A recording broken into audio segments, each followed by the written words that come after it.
But what does it take to get to the very top of football refereeing? Every referee starts with their county FA. It's a simple training course and you can take it as soon as you hit your 14th birthday. Once you've done that, you have to go through at least 11 hours of face-to-face training. You'll then graduate as a Level 7 official, which means you can take charge of county-level games. But hold your horses, there's still a long way to go to get to the Premier League. Your next step is to spend a year each at levels 6, 5 and 4. This covers the top of the amateur game. Only at level 3 do you start doing Northern Counties or Isthmian League level games, for example.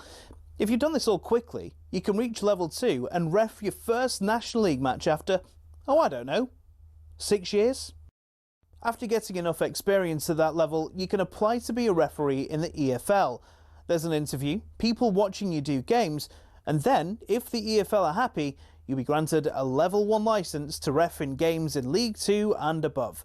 Now, they don't just say on you go to the Premier League, you have to work your way up through the divisions. Only after years of hard work and refereeing on cold Tuesday nights in Stoke can you be considered to do matches in some of Europe's very best stadiums. Now, who was the youngest to reach the very top? It was actually Michael Oliver. He reffed his first Premier League match in 2010 at the tender age of just 25. So if you want to follow in his footsteps, crack on. It'll only take you roughly a decade, thousands of hours of work and an incredibly thick skin. In total, there are 37,000 registered referees across England, but the PGMOL has only deemed 21 good enough for the top flight. That means there's not even a 1 in 1,000 chance you'll even make it in. Obviously, referees can make mistakes, but when you think about it, having a go at them is kind of like slating a brain surgeon.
Morning all, Max Rushden and Barry Glendenning with you on the warm-up on talkSPORT, brought to you with the good people of Travis Perkins. Go big on landscaping with Travis Perkins. Find everything you need at travisperkins.co.uk. Matt writes, the hero returns. Welcome back, Barry.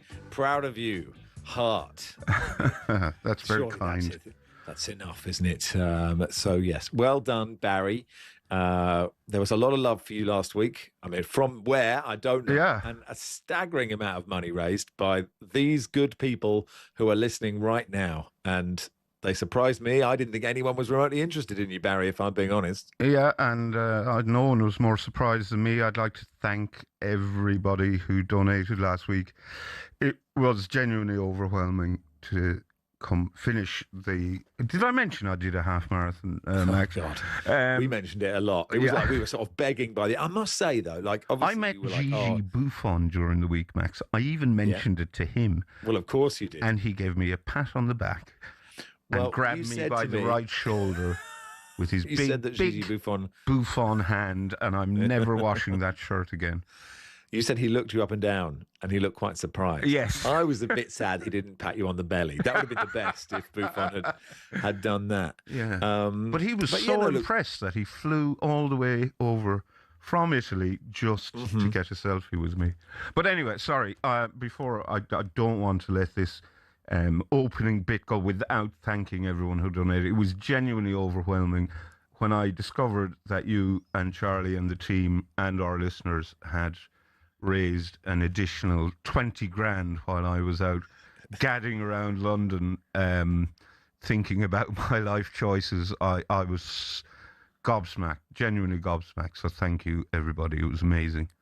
Yeah, no, it was. And I must say, although obviously me and Charlie were doing it selflessly for you, it was absolutely thrilling. You know, the thing I wondered is, could we this week just do a GoFundMe for us? Yeah. And see how well. Because my total, due in no small part to the listeners of talkSPORT, including gift aid, is now over £100,000. Wow. Which is amazing. But what's slightly depressing about it is every single penny of that money is going to a children's hospital charity, and I don't get any of it. Neither do you, neither does Charlie, neither do producer Reese or any of the kids behind the glass. It's all going to benefit sick children, and I think that's incredibly unfair because I put in a lot of work, Max. You did, yeah. Over the winter, in the rain and the cold and the dark. Running it hurts and it's very boring. I would say that although short-term, and it's quite expensive as well. You know, you have to buy stuff. Shoes and Lucas kit. Yeah. I'm not into the gels and that. There's two. I tried them; they're horrible. But yeah, it's all quite expensive. I shouldn't be out of pocket. I would say I should be very much in pocket. You do want to start a crowdfunder for you. I would say that short term, you know, if say, look, you raised 100 grand, and me and Charlie get 10 each, and you took 80, right? I think in the short term, that would still leave 3 grand for the kids. Absolutely right.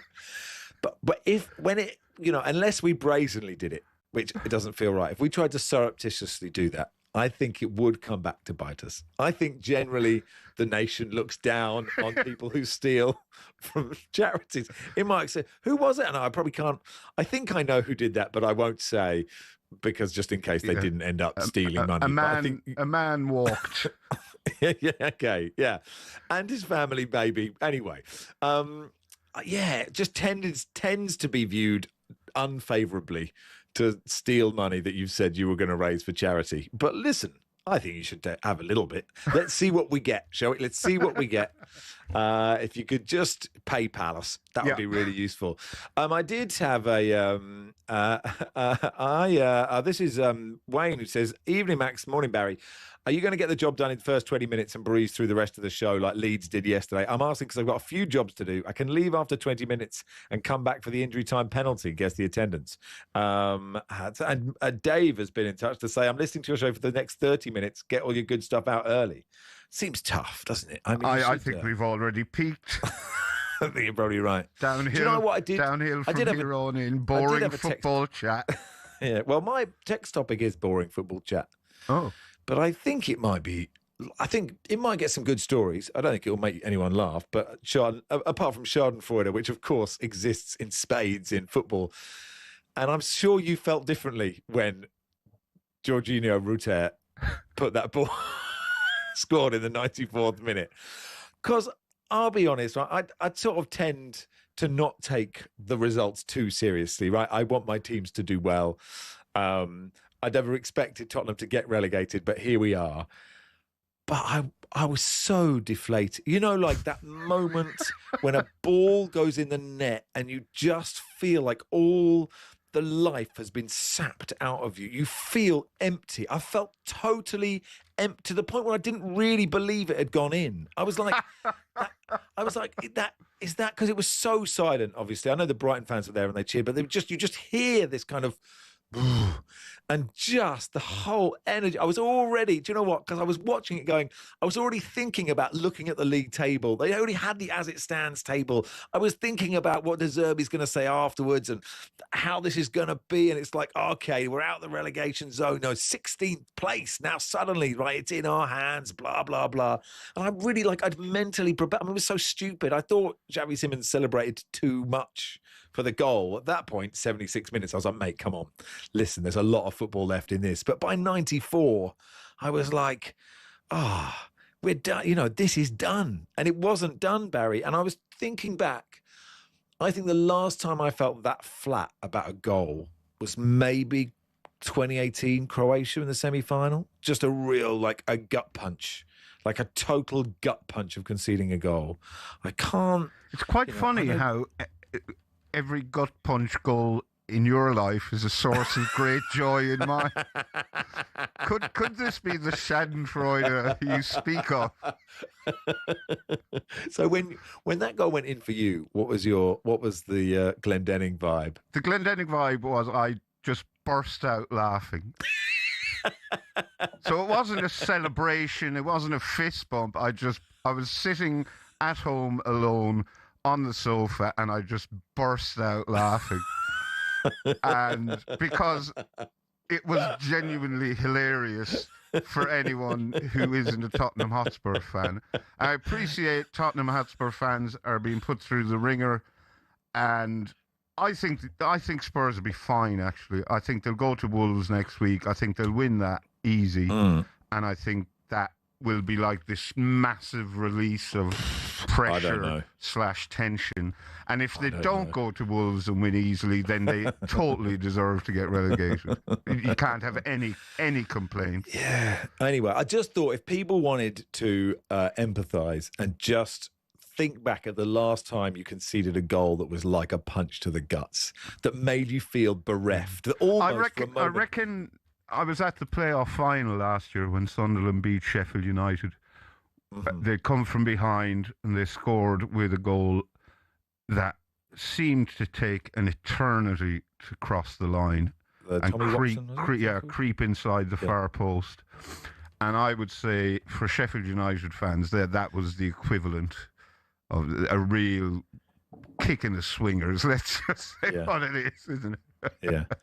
Oh, so bad. So, if you would like to, just the goal that made you I was going to say emptied you. That's not what I mean at all. But, it just made you feel so bleak. Andy Jacobs has been in touch, Barry. Oh, right. I've just donated. It's a pleasure to hear from Andy. I've just donated £1,000 to the Captain Tom Glendenning Fund. Thank you, Andy. There you go. Nick says, can you say hello to Tracy and Nick? That feels very Radio 2. Well, there's a gig going there. Of course I can. Hi, Tracy and Nick. And now here's Sade. Massive Truro fans, hoping they've bounced back ability following their relegation from the Football League. Where did Truro? Never in the Football League, were they? Unless I'm going completely mad. Aaron says, the Spurs goal, it was beautiful, says Aaron, the Chelsea fan. I could hear the group gasp of the Spurs. There you go. 8:89. So you can take it either way. Like how if that goal made you beautifully happy, fine. Or any other goal that just, you think back and it was like, man alive. Anyway. But it didn't necessarily make me feel happy. It was like just the punchline to a really funny joke, and that's the last scene. And the natural response to hearing a really funny joke is to burst out laughing. Yeah, you're right. You're right. It was, Larry, it was the end of an episode of Curb, wasn't it? There you are. Matt the Bantam here. We got back to 2-1 in front yesterday against Barnsley before they equalised in the 96th minute. Sickener.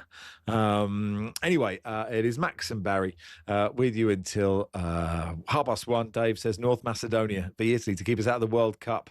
Very late in the game. P.S. This show is meant to be... Dave, come on. This is my friend Dave, who's saying this show is meant to be funny. Listen, mate. Although he was the only person that celebrated my birthday with me, so I can't be too harsh on him. Anyway, happy birthday, Max, by the way. Thanks so much. You share a birthday with my friend Chewy's wife, Fiona. You'll be delighted to hear. Chewbacca? No, just Chewy. Just Chewy. He's not named after Chewbacca. Is he a great raconteur? A common mistake. Right. Fiona says, what's for dinner? And he says, anyway, yours is better than mine. Right. Yes, we'll do a Premier League review in just a second. Oh, no.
I'm enjoying Britain's Got Talent. Are you more into? You've not hit your golden buzzer yet, have you?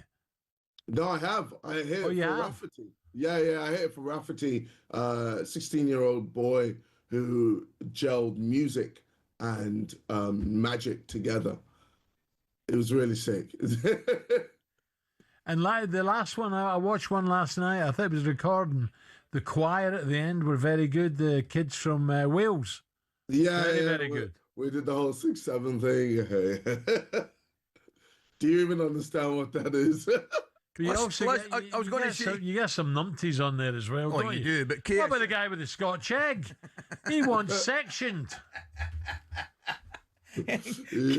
KSI, I've got, before I let you go, you're talking about 16-year-old magician Max Dowman. What about your team? Have you got a little bit of panic on the Arsenal? Nah, zero panic. I know the boys are on it, and I'm going to see them today or tonight when they face Sporting Lisbon. It's going to be a great game. I'm excited to see them do their thing. Obviously with what the press do to Arsenal, and some, even with some fans, and definitely everyone who aren't Arsenal fans, they put a lot of pressure on the team, and they want the team to break, but they're stronger than that. And I know that this year is going to be different. So I'm excited to see them perform and, do what they need to do to hopefully get a trophy this year. Hello and welcome to talkSPORT Goals. We've been taking you through what should be another busy day of football. Chance to win it! We don't need to do that, guys. I'm going to owe you an apology. How would you get to that conclusion? That's a weak mentality. Oh, get out of it.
Atara's in the middle, pulled back to Atara! What a save!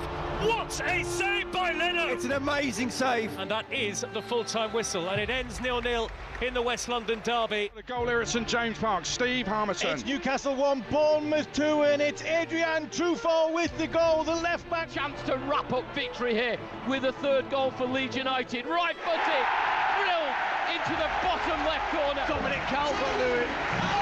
Brilliant from the spot. Goal that has probably sealed Leeds' safety in the Premier League. Wolves destined for the drop. Spurs 2, Brighton 2. Jorginho Ruta has the goal. I tell you what, there are Spurs players on their knees. There are fans, I look behind me, with head in hands. Tottenham thought they were going to win, but they're not. Here's Fernandes escaping down the right though as Chelsea are with 10 players. Into the centre it goes and it's fired into the net by Cunha and it's 1-0. Stamford Bridge engulfed in boos. The Manchester United fans away to our left in raptures because they know they've just made a giant stride towards the Champions League and they've beaten Chelsea by 1-0. That's how it all sounded yesterday. Ian's been in touch regards the goal, the gut punch goal. Hi Max, hi Barry. The goal that did it for me, Steven Gerrard, 2006 Cup final. I was sat in the West Ham end and I was saying to my mate, that we are just 3 minutes from ... And I never finished the sentence. I didn't speak for another 2 minutes. And actually, Ian Abrahams, who is at Portman Road for Ipswich Middlesbrough and has the team news, you sounded a bit too, I know you're a West Ham fan, you sounded a bit too happy there when that Ruta goal went in, I must say. No, I mean, listen, good morning, by the way, from Suffolk. Yeah, no, it was just one of those moments whereby, because all the Spurs fans have been given flags to wave and the atmosphere was so pumped up for nearly the entire game, and when as you say, the punch in the guts comes so late on, so dramatically, and everybody goes from 1 second of being absolute delirium to 1 second of almost their world has fallen apart. Sometimes you just have to try and encapsulate that, and it maybe comes out. Moose, hear the smile on your face. I would go along with the West Ham fan that says Steven Gerrard, by the way, but I blame Lionel Scaloni 100%. Well, of course you do, yeah. Do you think, Moose, given their current predicament, giving Tottenham fans white flags to wave is a particularly good idea? Yes, that was pointed out by several people actually on social media that Spurs players may not be doing it, but the fans are waving the white flag. Do you know what? I don't know about you two or people listening, but still living rent-free in my head is the fact that I just cannot see a team as big and enormous, a juggernaut like Spurs going down. I mean, if I said on the first day of the season, Arsenal, Spurs, Man City, Everton, Chelsea, Everton, Man United are going to go down, you go, no, of course not, because those sort of teams can't get relegated from the Premier League. It's almost not possible. We're seeing almost the impossible happening now, because depending on what happens with Forest today and West Ham tomorrow, Spurs' predicament could get a whole lot worse. And as I say, I'm almost of the belief that even if Spurs were 8 points adrift going into the final game against Everton, somehow they'll develop a rule whereby 9 points for a win at White Hart Lane. But sounds good to me. They still won't win it. No, you're right. Anyway, absolutely. You're at Portman Road, Ipswich Middlesbrough. It's a massive game. Normally, I'm not worried about us losing listeners to talkSPORT 2 when they have a kick-off. I think, we'll be fine. But absolutely, this is a big game, Moose, isn't it? And you've got the team. This is enormous. Coventry up on Friday night. Millwall have 76 from 43 played. Ipswich 75 from 41 played. Southampton 75 from 43 played. And Middlesbrough 72 from 42 played. So if Ipswich get a point, they will go... with a win, rather, they will go into second place. If Middlesbrough get a win, they join Ipswich and Southampton on 75 points. As you rightly say, it's on talkSPORT 2. Team news: 4 changes for Ipswich, who were beaten at Portsmouth in midweek. In come Leif Davis after his partner gave birth on Tuesday, so he couldn't play, obviously, at Fratton Park. Taylor, Philogene and Azon. 2 changes for Middlesbrough. In come Luke Ayling and Gilbert as well. It should be a really good game this one. Middlesbrough stuttered of late. Ipswich have stuttered of late, but second place is there for grabs, unless they want to hand it to Millwall. Of course. Cheers, Moose. Let's do a Premier League review. Max and Barry's Premier League review on talkSPORT.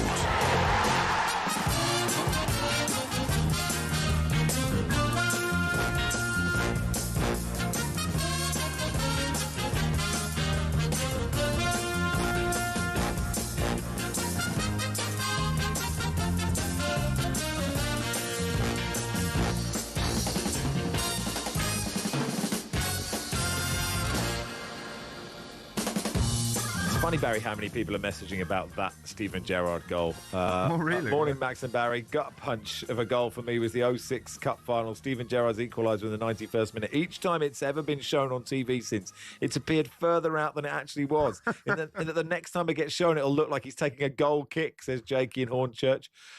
Fiona says, my gut punch, the 2006 FA Cup final. My sister and I watching the match down the pub. Just before the final whistle, my sister said, see that bottle of champagne? When the whistle blows, I'm going to buy it. And then all we heard was, Gerrard! You could hear a pin drop because they were all West Ham supporters. It felt like having the winning lottery ticket, then losing it. The rest was history. Wasn't that, was that Lionel Scaloni's fault? Or am I thinking of it completely? Yeah. As Moose said, he took he threw it inside or something like that. Anyway, another one. Mark says, Michael Thomas, last minute against Liverpool to win the league for Arsenal. Atomic gut punch to the stomach. As an 11-year-old boy, I went upstairs and cried in the bathroom. As back then, 11-year-old boys didn't cry in front of their family. He says, how times have changed. Should we round off Spurs Brighton then? I mean, I feel for Kevin Danso, and I thought he had a really good game, apart from just stick it in row Z, mate. But, that is totally overshadowed by the racist abuse he's got. And it's so depressing whenever a player who isn't white makes any sort of mistake on a football pitch that social media exposes exactly what it is. And it's just so... It makes me so angry. And, poor guy. But I thought he played really well. And I don't know, Barry, where is Tottenham's luck, right? Rutte could have just stuck it over the bar. Mitoma didn't have to turn into Van Basten at that precise moment, didn't he? Because Tottenham were quite good. Like, Conor Gallagher was the Conor Gallagher that they've signed. Bentancur came back in and he played well. If they play like that against Wolves, they will beat Wolves. There is no doubt in my mind. And I think, as I've already said, if they beat Wolves, they will probably go on a run. I think they'll be okay. I mean, I would love it. I would genuinely find it hilarious if they got relegated, because it's not something I even considered at the start of the season. And obviously, they're a big club. People like to see big clubs fail. But I thought there were a lot of positives to take out of that performance. But they still couldn't win. No. And then afterwards, watching on TV, a home draw against Brighton was being talked up as some sort of really brilliant result to be proud of and to build on. And I can kind of see the Spurs-related or affiliated pundits. I could kind of see where they were coming from. I think it was Les Ferdinand, Michael Dawson, I think was. Mm-hmm. But, yeah, when you're scrabbling around for positives like that at this stage of the season, you're in a bad, bad place. Yeah. Well, Wolves away, Villa away, but that is in between Villa's two semi-finals against Forest. So as long as the first semi-final is close, and Villa in quite a good position in the league, aren't they, given Chelsea struggles? Leeds at home, who might be safe by then. Chelsea away. I mean, however bad Chelsea are, Tottenham will not beat them, right? I give you a cast iron guarantee. It's not possible. And then Everton at home, I don't know. The only thing I thought was Rutte actually looked sort of quite... He obviously celebrated when he scored. He looked quite apologetic when he was walking off the pitch. He was like, sorry about that. What did you think of the Xavi Simons celebration? You said you thought he sort of went too early. It was too early for that kind of crack. I understand it, because he's not had a great season and he is a great player, and it was an absolutely brilliant goal. See, I'm not sure if I think one of our colleagues told us, I'm not sure if you remember, apparently Xavi has a documentary crew following him around. They're making a documentary about his, I don't know, if it's a year in the life of Xavi Simons or something. So that's a bad sign. Yeah. But I think, his show of joy was perhaps a little performative. His show of dismay at the end or when the goal went in, the Rutter goal went in, was maybe a little performance. I'm not sure how much of this is genuine Xavi and how much of it is for the cameras. Right. He's a traitor and he's just looking sad that, Stephanie's been banished. And actually he knows because, he's a traitor or whatever. He's exhibiting traitorous behaviour. Yeah. And if you don't watch it, Barry. I do watch it. But, yeah. I'm still lost on me. It wasn't the best analogy. I'll try another one in a minute. It's like when the original Sunderland, When I Die, was made as a kind of vanity project because it was, let's chart our ascent back to the Premier League. Of course. But it ended up being a total shambles and they got relegated to League One. So, I think this could be a similar kind of egg on face. Yeah, possible. Yeah, somebody said he had an entourage of 50 people. That seems a lot. And each one of them wanted a replica shirt. And some club flunky had to go off and get 50 replica shirts for his entourage. Imagine having an entourage of 50, just remembering who they all were would be quite difficult. Stephen says, I'm deeply concerned. Did Max fall down a hole? Well, this was just because I was meant to do team news before the break. And so I went, hold on. And then they broke. Good to add some jeopardy there. Anyway, it's Max and Barry with you till 1:30. More Premier League review in a second.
when PSG decided to go and score, they went and scored 2 goals. And I look at Frimpong, that's a signing that hasn't worked. He's not good defensively, and he's not good going forward. It's amazing, isn't it, the downgrade of the 2 full-back areas after last year.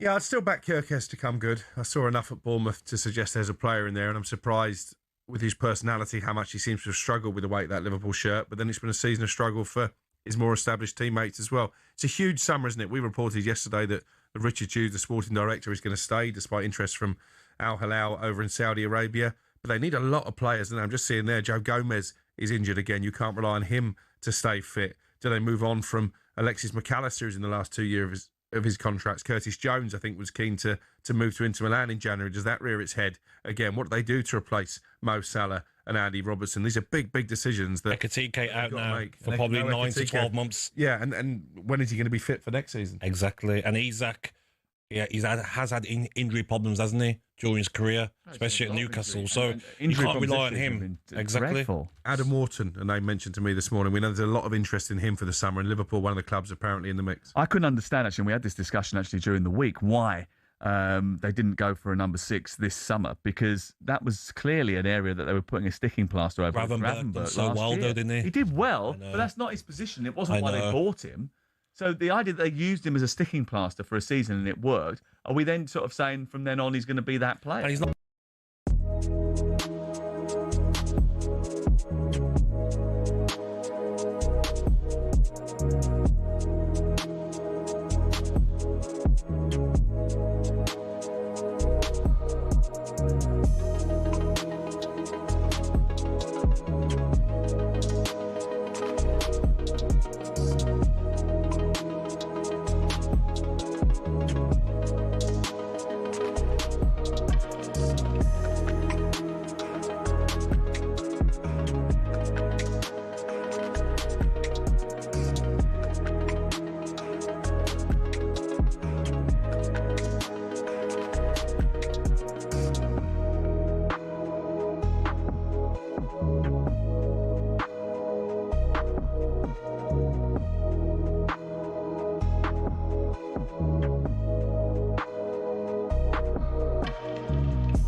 Nigel's been in touch. Showing my age, he says. 1975, Gerd Müller, 10 minutes from the end, 2-0 Munich.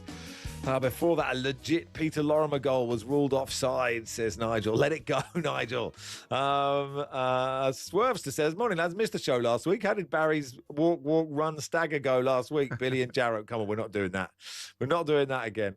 It is Max and Barry with you until 1:30. Where do you want to go next? Ellen Road? Should we just round off the bottom of the table? I mean, it was very comfortable, wasn't it, for Leeds? They must be safe now. They've got Bournemouth away, not easy. Burnley at home, Spurs away, Brighton home, West Ham away. So there's points there, I think. Yeah, I was chatting to Tom Clayton, who's on the news. I was chatting to him before the show. He's a Leeds fan, obviously.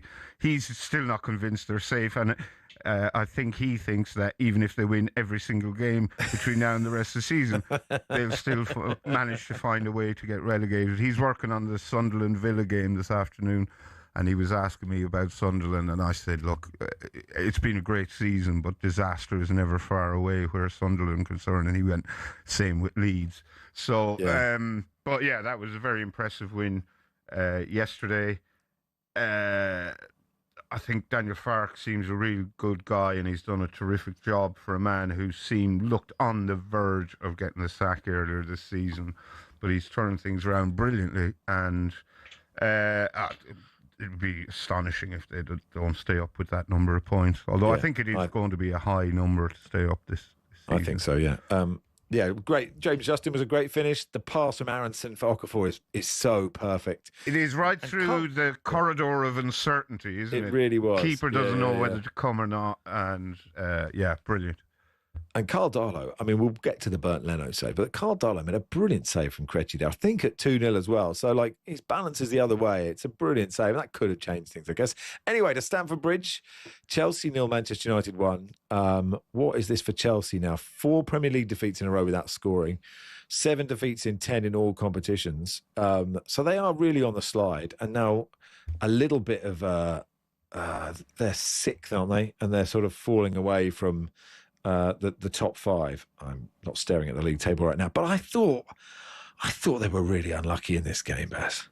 Yeah, it's a game that could have gone either way. They had chances. They might have had a penalty. They hit the woodwork several times. Moise Caicedo had a shot that fizzed narrowly wide. Imagine being able to kick a ball that hard. It's amazing. But it's a game that could have gone either way. It didn't go their way. You know, when your luck's out, your luck's out. I don't really know what to make of Chelsea this season. They don't seem like a normal football club. It's weird. It's more like, I find it difficult to put into words, which is not ideal in this line of work. But it doesn't seem like any other football club in the Premier League. It's just a weird kind of operation being run by weird people who don't really know what they're doing. It's difficult to see Lima Senior. Already it's difficult to see him still being in charge next season at the start of it. Things aren't going well for him. This was far from their worst performance, but they still lost. And not looking good for them. What do you make of them? Yeah, I agree with you. I agree they're odd, and I can really understand why they're fans. And I think they did a joint protest. It's almost like you're supporting fans. a shop or something, or a factory. Yeah. Not a football team. It's I can't quite put my finger on it. I'd be interested if any Chelsea fans out there can explain it to me. Because they're doing just more of what everyone else does, right? Buy players, sell players. But I agree with you that it feels there's something doesn't feel real about it. Yeah.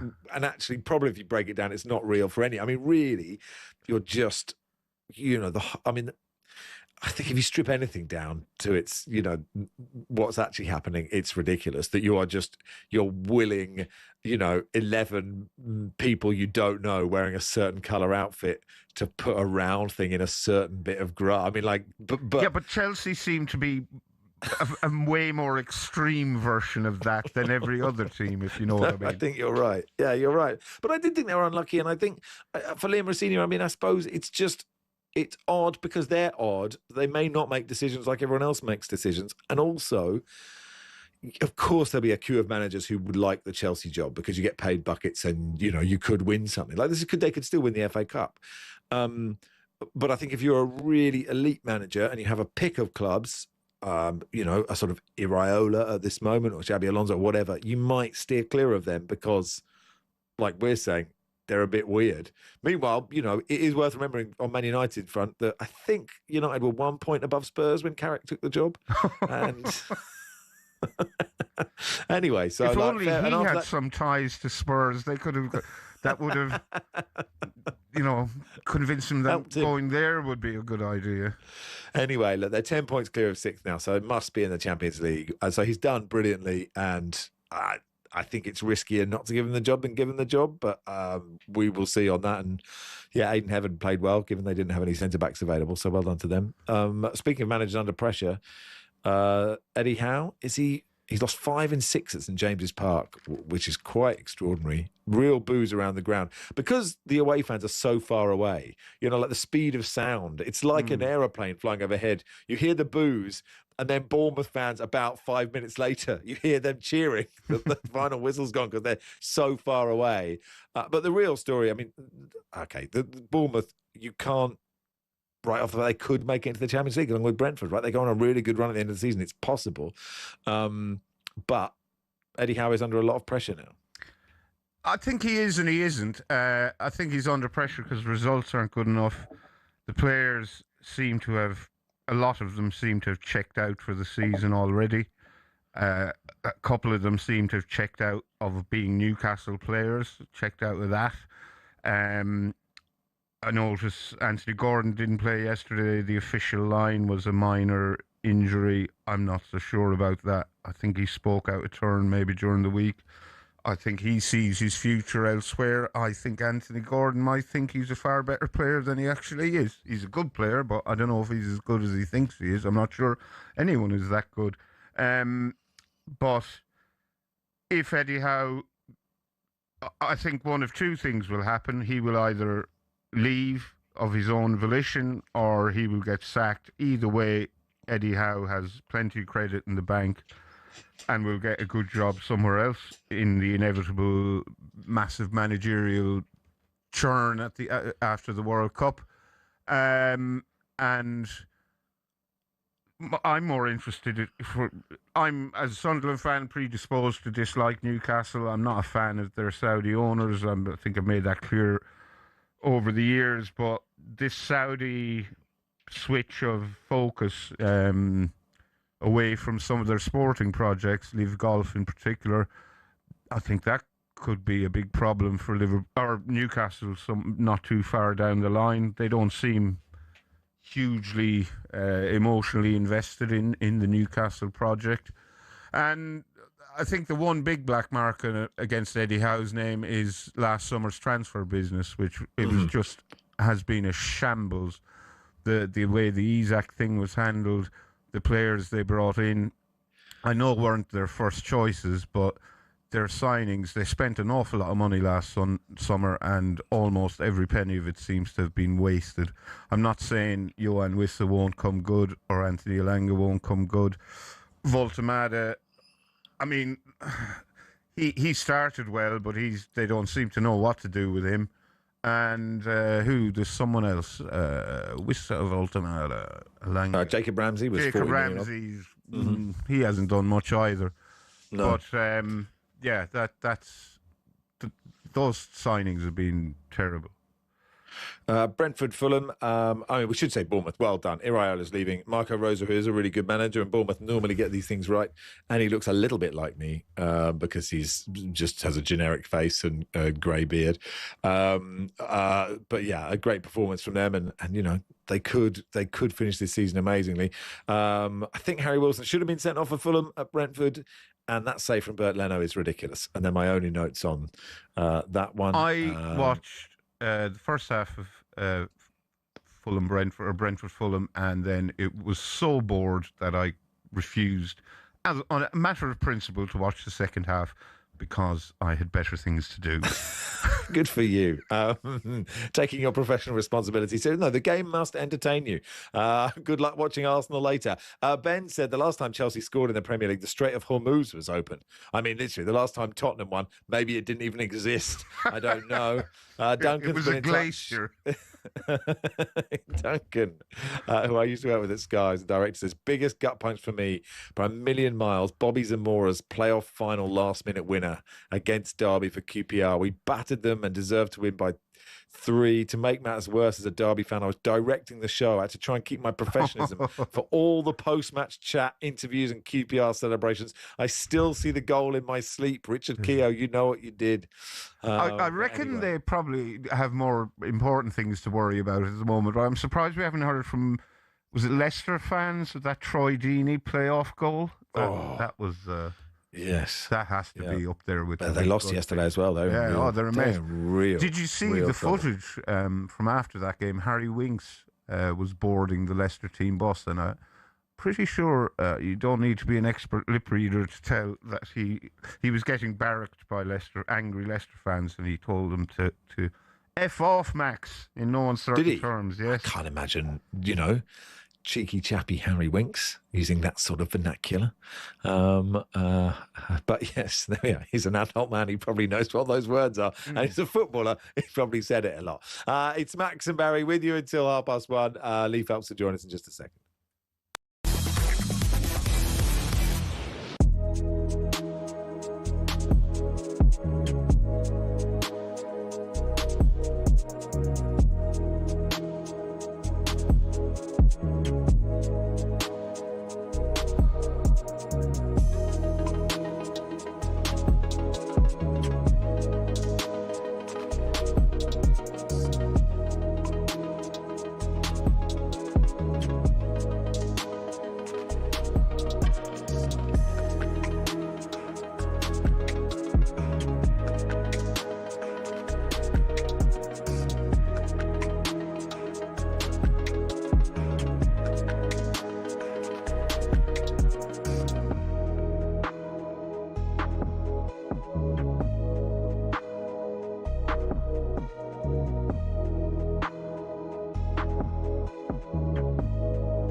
Placed Tottenham Hotspur, very much down there and scrapping in the relegation zone.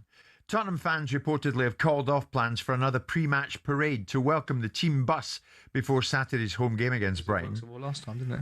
Well, yeah, this is all to show a bit of passion and fervour. We're right behind the team, etc., etc. But apparently they're calling it off. A statement by the organisers of Show Up, Sing Up, Stay Up campaign said they were disappointed at calling it off, but they support whatever Roberto De Zerbi sees fit in order for his players to have the best possible preparation. Apparently, De Zerbi decided his players will arrive at the stadium earlier and not by coach so that they avoid fans lining the pitch, as we saw pre the Nottingham Forest game.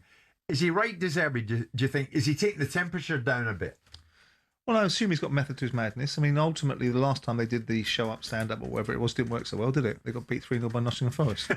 So I'm not so sure it's been proven to be something that has a proof of concept behind it. Yeah. The fans will be behind the players inside the stadium. Now, bless their little cotton socks. Maybe they don't need to be told how important it is to the fans, because it's only important to them, isn't it?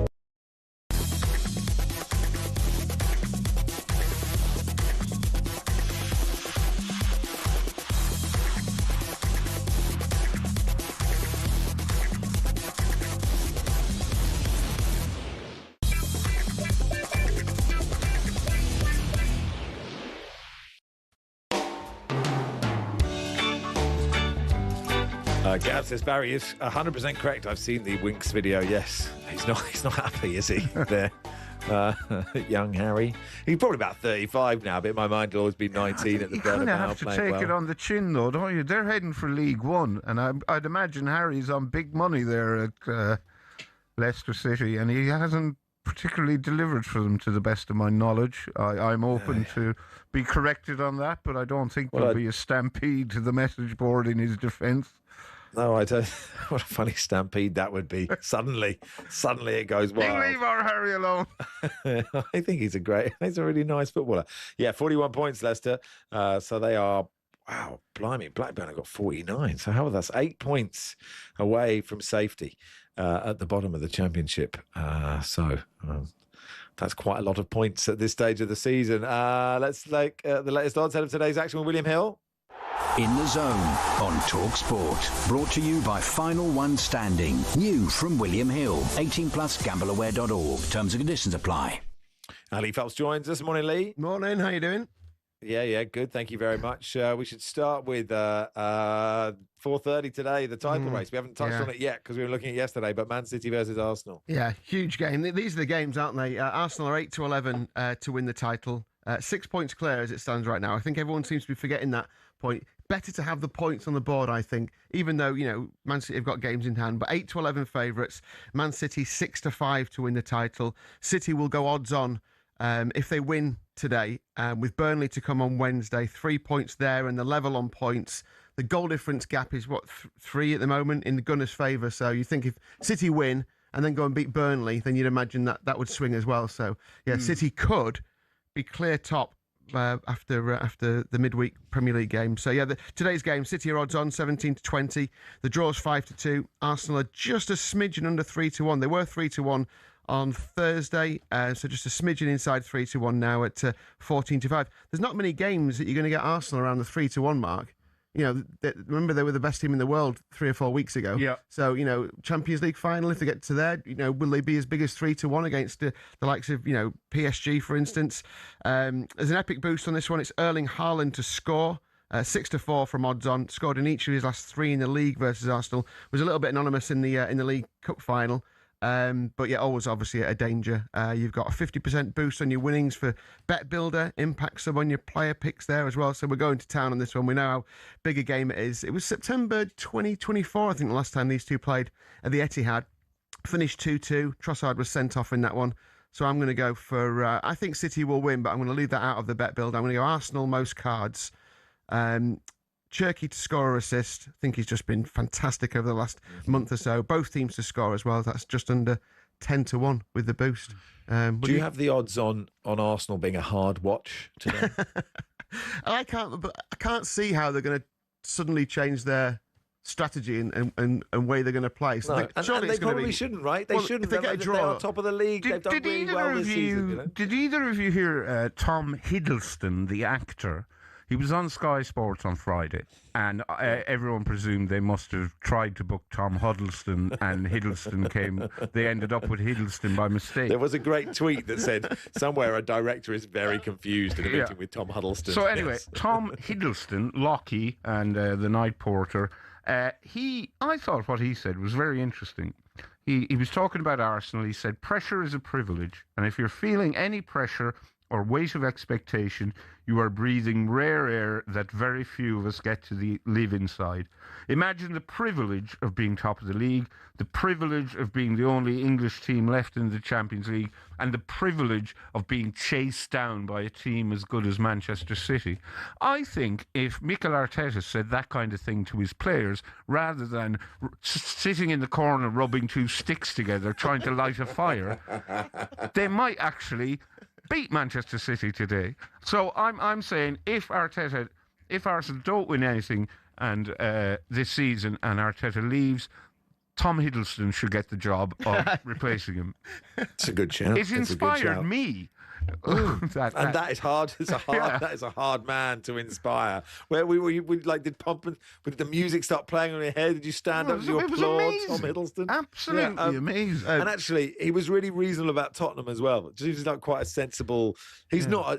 We don't want him calling talkSPORT. That's not what our phone is. Too measured. Let's be. Tom's on the line. No, we don't want this reasonableness, Tom. Before we came on air, actually, Barry was saying that he's going to get Tom Hiddleston to do his big pep talk before his marathon next year. Yeah, good man. Marathon Day Sable is going straight in. 20 marathons in 20 days across the Sahara.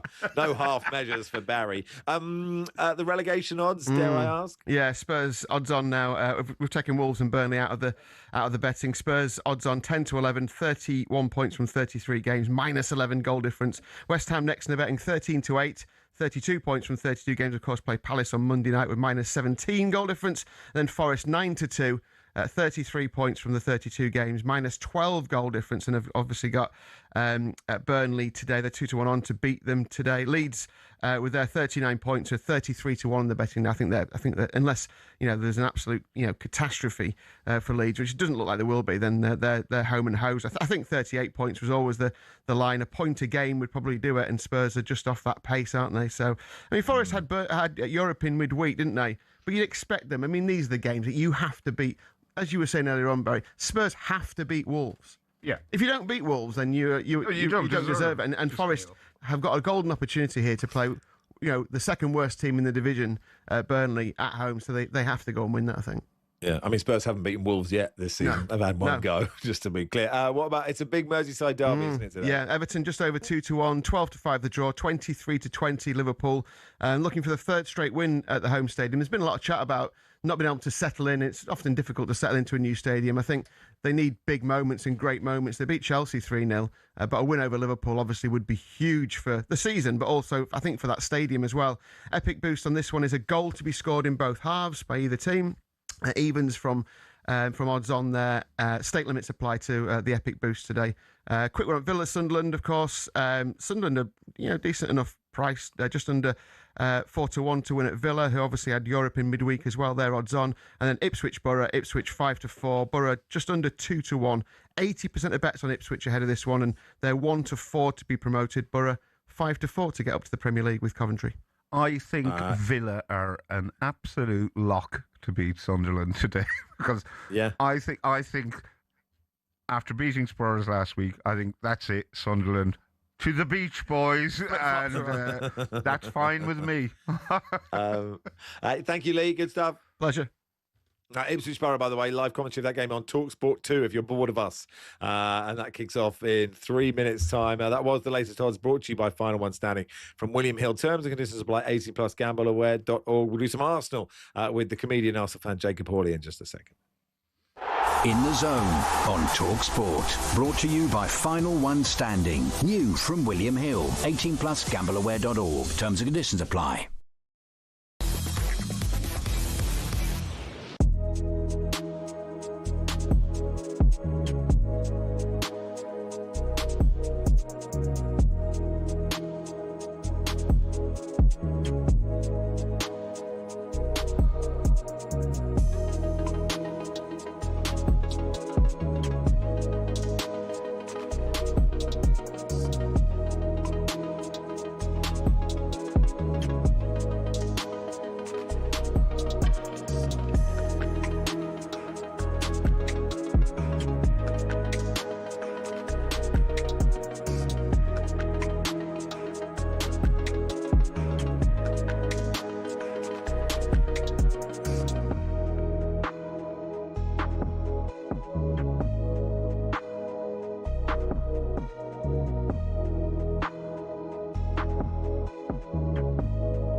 What's happening, Benty? Andrew here. If you had to have a Royal Rumble style fight with all of your talkSPORT presenters, who do you think will come out on top and win? I mean, straight away my brain went to Brazil. I don't think. Talking about, can't even stand. Mate, you. Sorry. Mate, are you? Do you what are you talking about? Right. How are you throwing Brazil, him over the top? You don't need to. It's a Royal Rumble. You have to go over the top rope. What, to get in it? No. Right. A Royal Rumble is. Yeah, I'm sure you can roll them under the bottom one. The Royal Rumble rules are you have to throw them over the top rope. I don't know if that's true. Joe, am I lying? So if you weighed a ton, you ain't losing it. No, because but when you watch old Royal Rumbles, like Yokozuna, for instance, it took about 6 men to throw him over. I reckon you'd all team up and throw Brazil first. No, I don't think you would. Yeah, mate. I don't think. I mean, Ade would take some. He's the one. No, because you can get him out. You could be tussling and you both go out. You do what with him? Like tussling wrestling. Oh, okay. Yeah. What about Gabby? He's a big old lump. Anyone who's going first? Jacobs. Hawksby and Jacobs are going top ropes, aren't they? No, do you know what's funny? I think you go first. Oh. And then the reason why I think you go first because I think Let's be honest. We've all found ourselves raging at a referee's decision at some stage. This feel familiar? That is an absolutely shocking decision. They've got a case in that it was a bad decision. It's such a poor decision. Yeah, I think he's just made a bad decision in that instance. But what does it take to get to the very top of football refereeing? Every referee starts with their county FA. It's a simple training course and you can take it as soon as you hit your 14th birthday. Once you've done that, you have to go through at least 11 hours of face-to-face training. You'll then graduate as a Level 7 official, which means you can take charge of county-level games. But hold your horses, there's still a long way to go to get to the Premier League. Your next step is to spend a year each at Levels 6, 5 and 4. This covers the top of the amateur game. Only at Level 3 do you start doing Northern Counties or Isthmian League level games, for example. If you've done this all quickly, you can reach Level 2 and ref your first National League match after, I don't know, 6 years? After getting enough experience at that level, you can apply to be a referee in the EFL. There's an interview, people watching you do games, and then, if the EFL are happy, you'll be granted a Level 1 licence to ref in games in League 2 and above. Now, they don't just say on you go to the Premier League, you have to work your way up through the divisions. Only after years of hard work and refereeing on cold Tuesday nights in Stoke can you be considered to do matches in some of Europe's very best stadiums. Now, who was the youngest to reach the very top? It was actually Michael Oliver. He refed his first Premier League match in 2010 at the tender age of just 25. So if you want to follow in his footsteps, crack on. It'll only take you roughly a decade, thousands of hours of work and an incredibly thick skin. In total, there are 37,000 registered referees across England, but the PGMOL has only deemed 21 good enough for the top flight. That means there's not even a 1 in 1,000 chance you'll even make it in. Obviously, referees can make mistakes, but when you think about it, having a go at them is kind of like slating a brain surgeon.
Good afternoon. You are listening to the warm-up on talkSPORT. Max Rushden and Barry Glendenning with Escaping with Travis Perkins. Find everything you need at travisperkins.co.uk. After us, Game Day Live, Sam Matterface and Perry Groves will keep you across all the 2 o'clock kickoffs.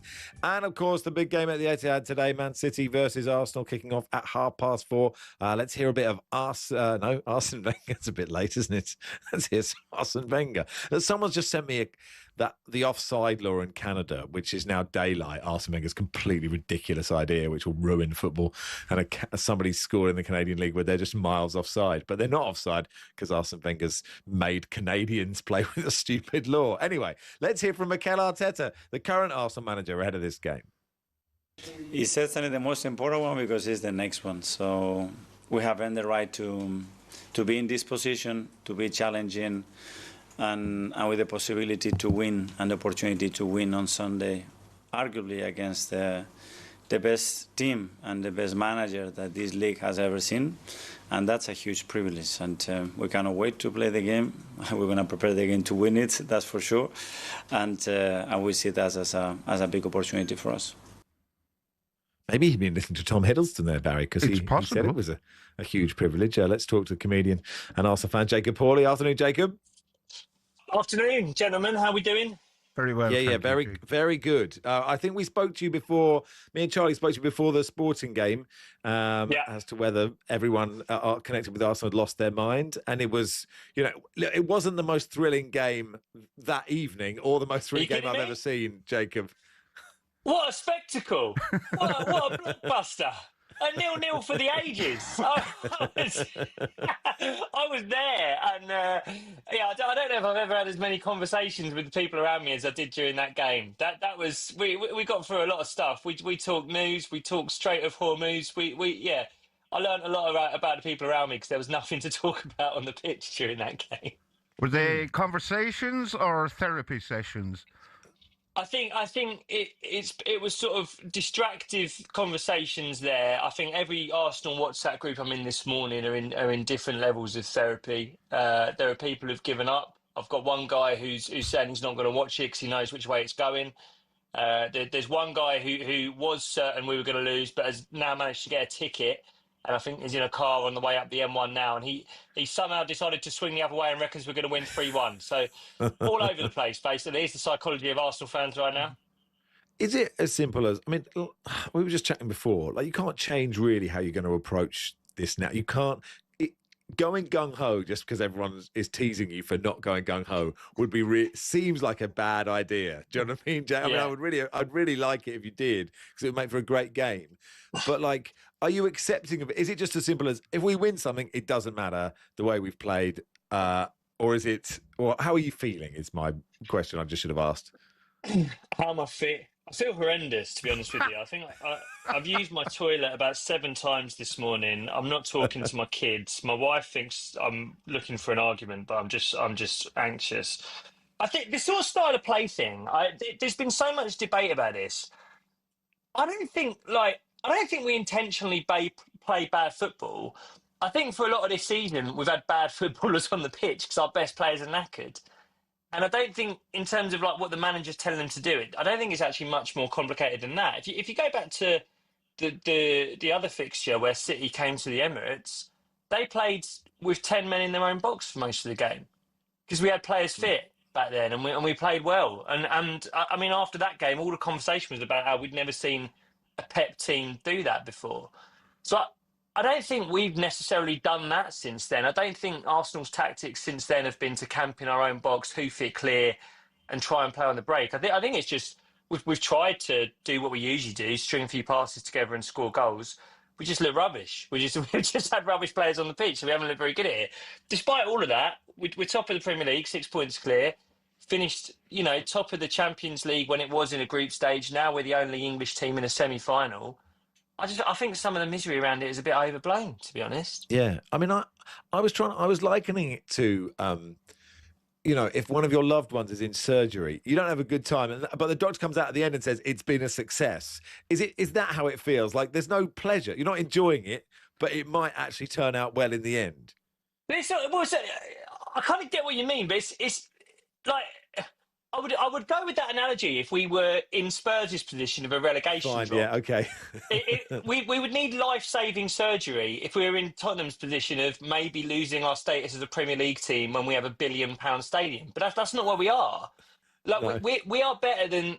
I mean, right now we've had a better 7 months of this season than any team in the footballing, like anyone in England. There's no one in any league. Yeah, we're top of the pyramid. So we're not having life-saving surgery. Like, if anything, if you're going to use the surgery, we're having a little hair transplant to top up our fringe. This is the cherry on top of the cake. This is can we so why are you so? Why, if you're just my point being is why. If you're just having an extra hair transplant to your already incredibly hirsute, where's this going? Why are you so anxious about it? Is the question. I think we're so anxious because no one will have ever done what we've done, which is finish second 4 times in a row, if that is the way it goes. If we lose today and can't make up the goal difference we'd need to, or whatever it is, over the next 5-6 games, we'd be in a position no one's in. The weird thing about it, we'd still be, as you say, in a better position than every other team in the pyramid apart from one. And yet we'd be the most miserable. Despite the fact that Liverpool will have gone from winning the league, spending 400 million quid and then maybe missed out on the Champions League. Chelsea is a circus. Spurs are going to get relegated. Man United are going to get Champions League and don't know who their manager is. No, there's no team who've had a better season than us, and yet we'll be the most miserable. It's absolutely mad. I don't know whose fault it is. I think it's ours. Can't tell if it's Arteta's. I'm not really sure what he's done wrong, but no one's happy with him. Like I think what's happened to Arsenal is almost like a singular thing in sporting history. You've never seen such a good team so miserable. We are the best team in England right now. We're the best English team in Europe, and no one's fans are more nervous than ours. Yeah. Do you think if social media didn't exist, you'd be fine? No. No, okay. No, I don't think it's that. I don't know. I think it's so easy to go, oh, yeah, it's social media. It's Gary Neville and Jamie Carragher winding us up every week. I'm sorry, it's just as bad in the stadium. We booed our own team off against Bournemouth last weekend because we lost against Bournemouth. So it's not just social media. I don't know what it is. And I'm not saying I'm any better than anyone. I'm insane with it as well. I'm not going to talk to my missus for the rest of the day. I'm fed up. I'm in an awful mood. I don't know what it is, but I think we are in such a strange position that I don't think another club has been in where, second 3 times in a row, coming so close. 2 years ago, it went to the last game of the season.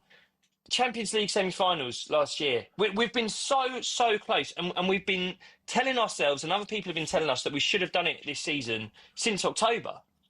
And so I just don't think there's ever been a situation where there's been so much expectation and still that chance that you might not do it. I don't think it's social media's fault. I think it's just a weird situation. And if it does happen, I don't think you'll see a trophy parade like it. I don't think you'll have ever seen a trophy parade like you'll see with Arsenal if it happens.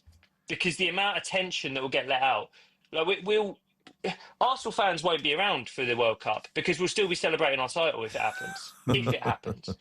If it doesn't happen, I'm genuinely thinking about moving abroad.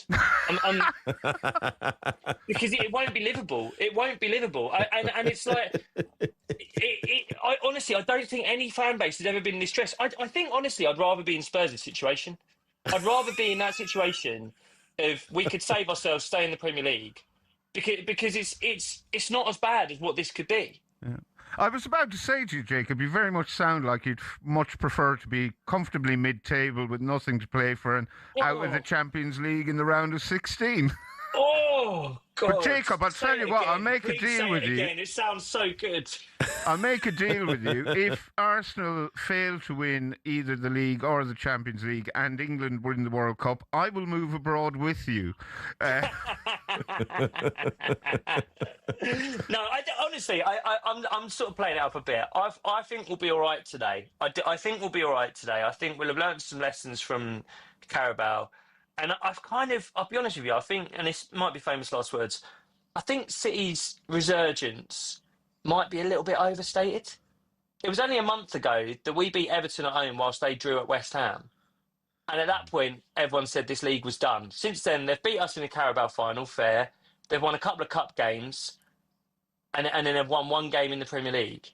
And it's suddenly, oh yeah, City are going to win the league. I look at their remaining fixtures. I don't think they're going to win them all. They've got to go away to Everton, away to Bournemouth.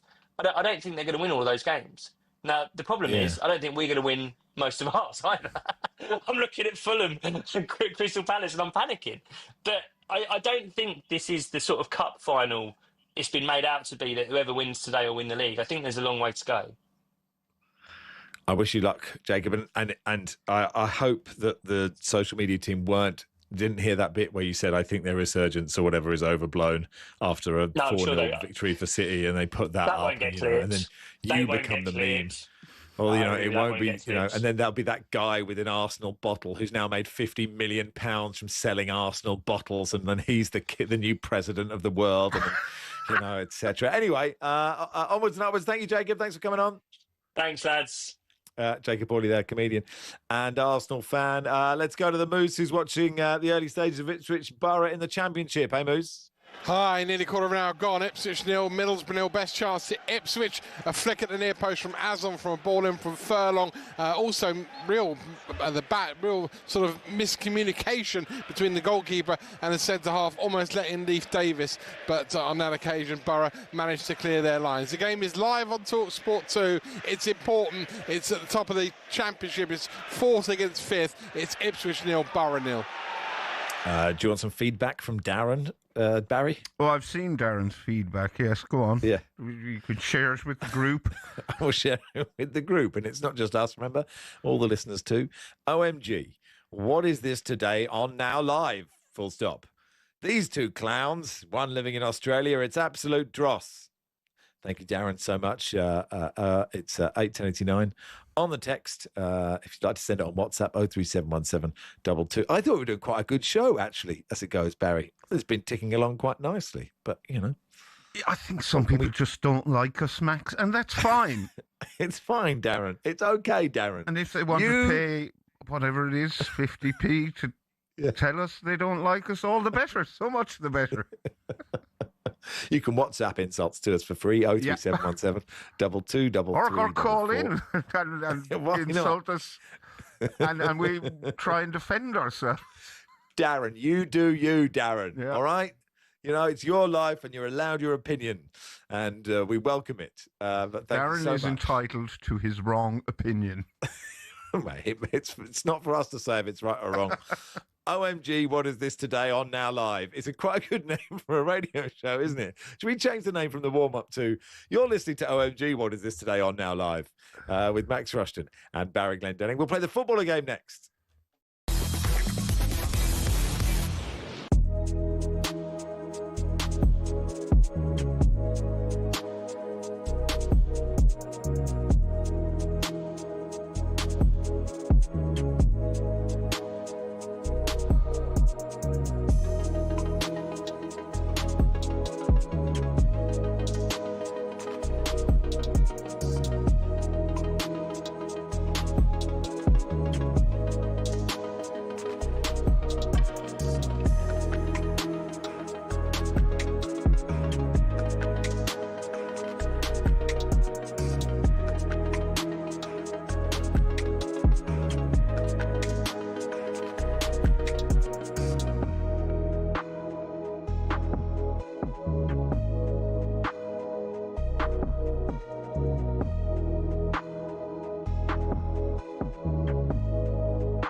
Bring Klopp in for 12 months, let Klopp be the manager, and let Gerrard shadow him for 12 months.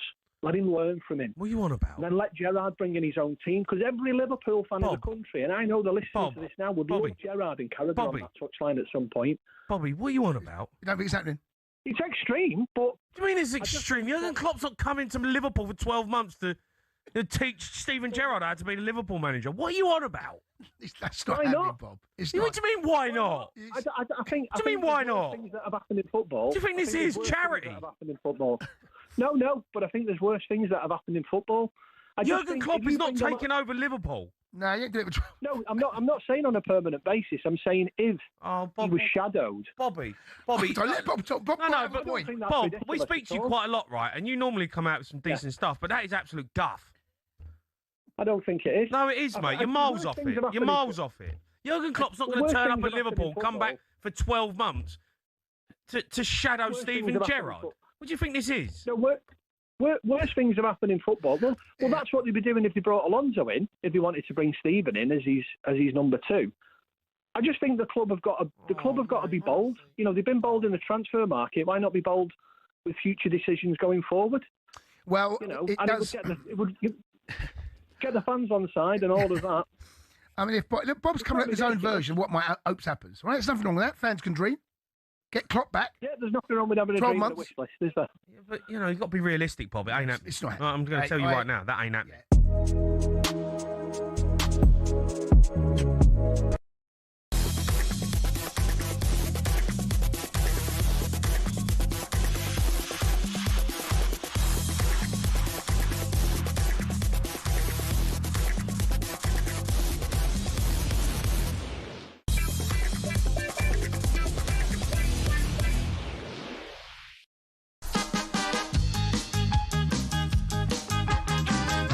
Freddie in the Mumbles has been on, so this show's been far too professional thus far. Can you get Dave Allen on to create some utter carnage? Well, Dave Allen is welcome at any time on any subject, especially daytime quizzes, of course. It's Max and Barry with you until 1:30. After us, Sam Manterface and Perry Groves with Game Day Live, including all the goals they go in from the 2 o'clock kickoffs.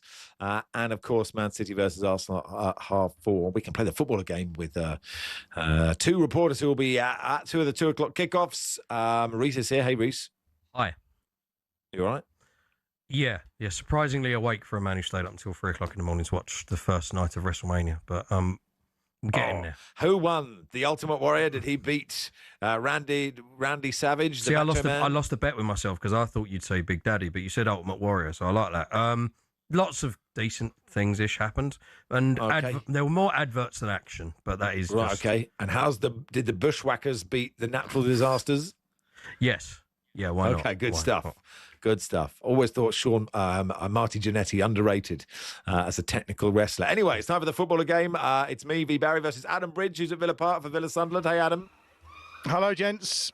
Hi. What's your recent record, Adam? In this. Actually, I've done okay the last couple of times. I've managed to get one right on each one. So do you remember the players you got? Do you remember the players you got? Tom Ince. Can't remember the other one. Okay, well done for getting Tom Ince. And who else has played today? Matt Jones is at, I was going to say Goodison at the Hill. Dickinson, hey Matt. Good afternoon, gents.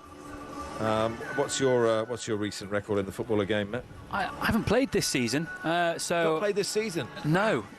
So left on right in the reserves. How insulting. Exactly. Okay, you've got a point to prove, Matt, haven't you? Okay, then. So everyone knows how the game works. Let's begin, Reece, with player one. Shout if you think you know the answer. Player one began his career at Cannes in 1993, staying until 1995, scoring twice in 49 games before moving to Serie A with AC Milan, where he stayed for just the one season in Clarence Seedorf. No, in 95-96, not scoring in either of his appearances. He then moved on to Arsenal in 1996, where he stayed for 9 years. Gilles Grimondi. No, 2005, scoring 29 in 279 appearances. He then moved on to Juventus for the 2005-06 season, where he scored 5 in 31, before moving to Inter Milan, where he stayed between 2006 and 2010, scoring 6 times in 67 games, before finishing his playing career at Manchester City for the 2010-2011 season. Patrick Vieira. It is Patrick Vieira. Oh, God. It's terrible from all of us, isn't it? That's really shocking, poor, isn't it? So who got that? That was me. Matt. Hello, Matt.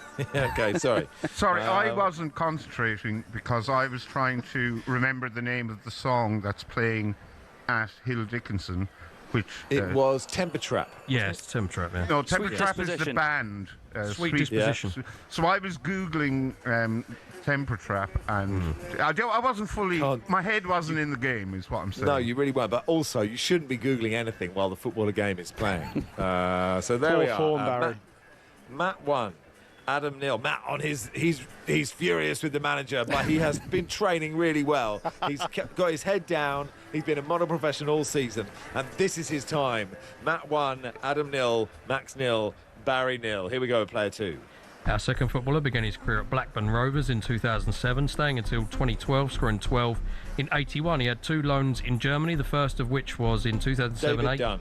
Nope, where he scored once in 13, and the second was in 2008-9, where he went to St. Pauli, where he scored 6 in 2016, then moved on to QPR, where he stayed between 2012 and 2016, scoring 11 in 112. He then moved on to Cardiff, where he stayed between 2016 and 2021. Matt Derbyshire? Nope, where he scored 23 in 173, before moving on to Reading, where he spent 2 years between 21 and 23, scoring 4 in 61. He then went off to Canada to play for the Vancouver Whitecaps in 2023, where he didn't score in 7. Then to the SPL, where he played for Aberdeen in 2024, scoring twice in 13. Then moving to Hibernian for the second half of that season, where he stayed until 2026, scoring 7 in 45. And he currently plies his trade at Swindon Town. Junior Hoylett. It is Junior Hoylett. Oh, well done. Brilliant. Matt's sweeping the boards. That's really good. Well done, Matt. I'd have been here forever to get Junior Hoylett. He must be a very here we go. senior Hoylett by now. What Yeah, very senior. How old's Junior Hoylett? What's your guess? I'm going to say 36. Do you think Junior 37, I would Hoylett? say. 37, okay. Well, there's no arguing with you on these subjects today. He's 35, so he's actually younger than me. Oh, a whippersnapper. Yeah. I'm going to say, Reece, you look older than Junior Hoylett. I would tend to agree. I hate to say it. Okay, then Matt 2, Adam 0, Max 0, Barry 0. Can Matt Jones get a hat? Not many people get hat tricks, and so this is Matt. This is a huge. How are you feeling, Matt? Yeah, it's nervous now. I only got him because he scored against my team earlier this year, which put him on my radar again after a few years in the wilderness. Who's your team? Who do you follow, Matt? Tranmere. Oh right, you're in a. Are you in a pickle still? Is it still really tight in it? Still depressed. Yes, they've lost 16 out of 19. Alive. Oh, If he gets the that hat isn't trick, great. does he get to take the footballer game home? He keeps the footballer game with him, And we all sign it for him? Is that how it works? I got a hat trick once, and Perry Groves presented me with a talkSPORT football that he had signed. though. Oh, wow. And do you still have it, Barry? No. Okay. It wasn't Barry, inflated. It wasn't. Yeah, it wasn't an You got a inflated hat-trick? ball. I did get a hat trick. I used to be good at this. I really, Sarah, I feel really off my game. But let's see if we can turn this around with player 3. Our third footballer began his career at West Ham United for the 91-92 season, where he didn't play or score before moving on to Swindon, where he played between 92 and 97, scoring 22 and 164. John Moncur. Nope, he moved on to Manchester City, where he stayed between 1997 and 2003, scoring 39 goals in 206 games before going back to Trevor Morley. Nope. Then we're back to West Ham for the 03-04 season. Paul Kitson. Jimmy Nope. Quinn. Nope, scoring 1 Dave Kitson. Nope. He moved to Ipswich in 2004. Alan Kitson. staying until 2006, where he didn't score in his 58, taking in a loan at Doncaster in 2006, where he didn't score. Moved to Doncaster permanently between 06 and 08, where he scored once in his 2 appearances. In 2008, he moved on to Scunthorpe, where he didn't play or score before being loaned out to Mansfield Town, where he didn't score in his 5 Tim appearances. Breaker. Nope. Before finishing his career as a player manager at Needham. No, he went on to manage Needham Market later on, but played for them between 2008 and 2015, scoring once in 16 games. Between 1995 and 2002, he played 32 times without scoring for Northern Ireland. It wasn't Jimmy Quinn. No. Jimmy Quinn scored for Northern Ireland, didn't he? He did, yeah. Good point. Is he a centre forward? Lomas. Alan Kernahan. Steve Lomas. Nope. Nope, he was a midfielder. And it's not John Moncur. Kevin Horlock. It is Kevin Horlock. Ah. Very well done. I'm finding it hard, Barry, to discern between Matt and Adam's voices. I think that was Adam. It was that me. Adam? Yeah. Yeah. It was me. No, you don't hat sound trick exactly from the Matt. same. There's no But Matt there's just. Was it Matt? It wasn't Matt. It was Adam. Oh, well done, Adam Bridge.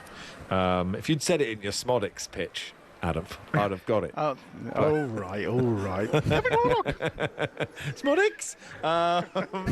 Anyway, Barry, we were atrocious in this. Thank you, gents. Thank you, Matt. Well played. Good win for you. 2 points for Matt, 1 for Adam. None for Max. None for I'm Barry. blaming the DJ at Hill Dickinson for my poor performance in that game. You can. But, Horlock was right in my wheelhouse, and I have failed. Anyway, to Portman Road, Ian Abrahams, there's a goal. Ipswich 0, Middlesbrough 1 against the run of play. Borough lead thanks to David Strelek's goal. To be fair, he couldn't miss. Any of us could have tapped it in from almost on the goal line. What created, though, was a brilliant pass by Morris to Alan Brown down the right-hand side. And Brown's low ball across the area that took the goalkeeper, Christian Morton, out of the equation. Borough had to soak up quite a bit of pressure, but they lead here. The game is live on talkSPORT 2. The game is afoot. Ipswich 0, Borough 1. Thank you, Moose. Ty says Brian Kitson. That is a massive goal in the Championship. Well, Ipswich, because Southampton are flying, aren't they? Presumably they won yesterday, Southampton. I didn't check. I should have checked. But anyway, a massive goal there in the Championship. Now, and they beat Swansea 2-1 at the Liberty Stadium. So they could catch them. I mean, I really think they might do it because their run is so impressive. And Ipswich lost at Pompey, losing to Middlesbrough now. God, stressful the end of the season, isn't it? It's Max and Barry with you until 1:30. Sam Avery, comedian Everton fan, will join us in just a second.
Am I right in thinking, Simon, Andoni Iraola, in the past, he's someone who's caught your eye?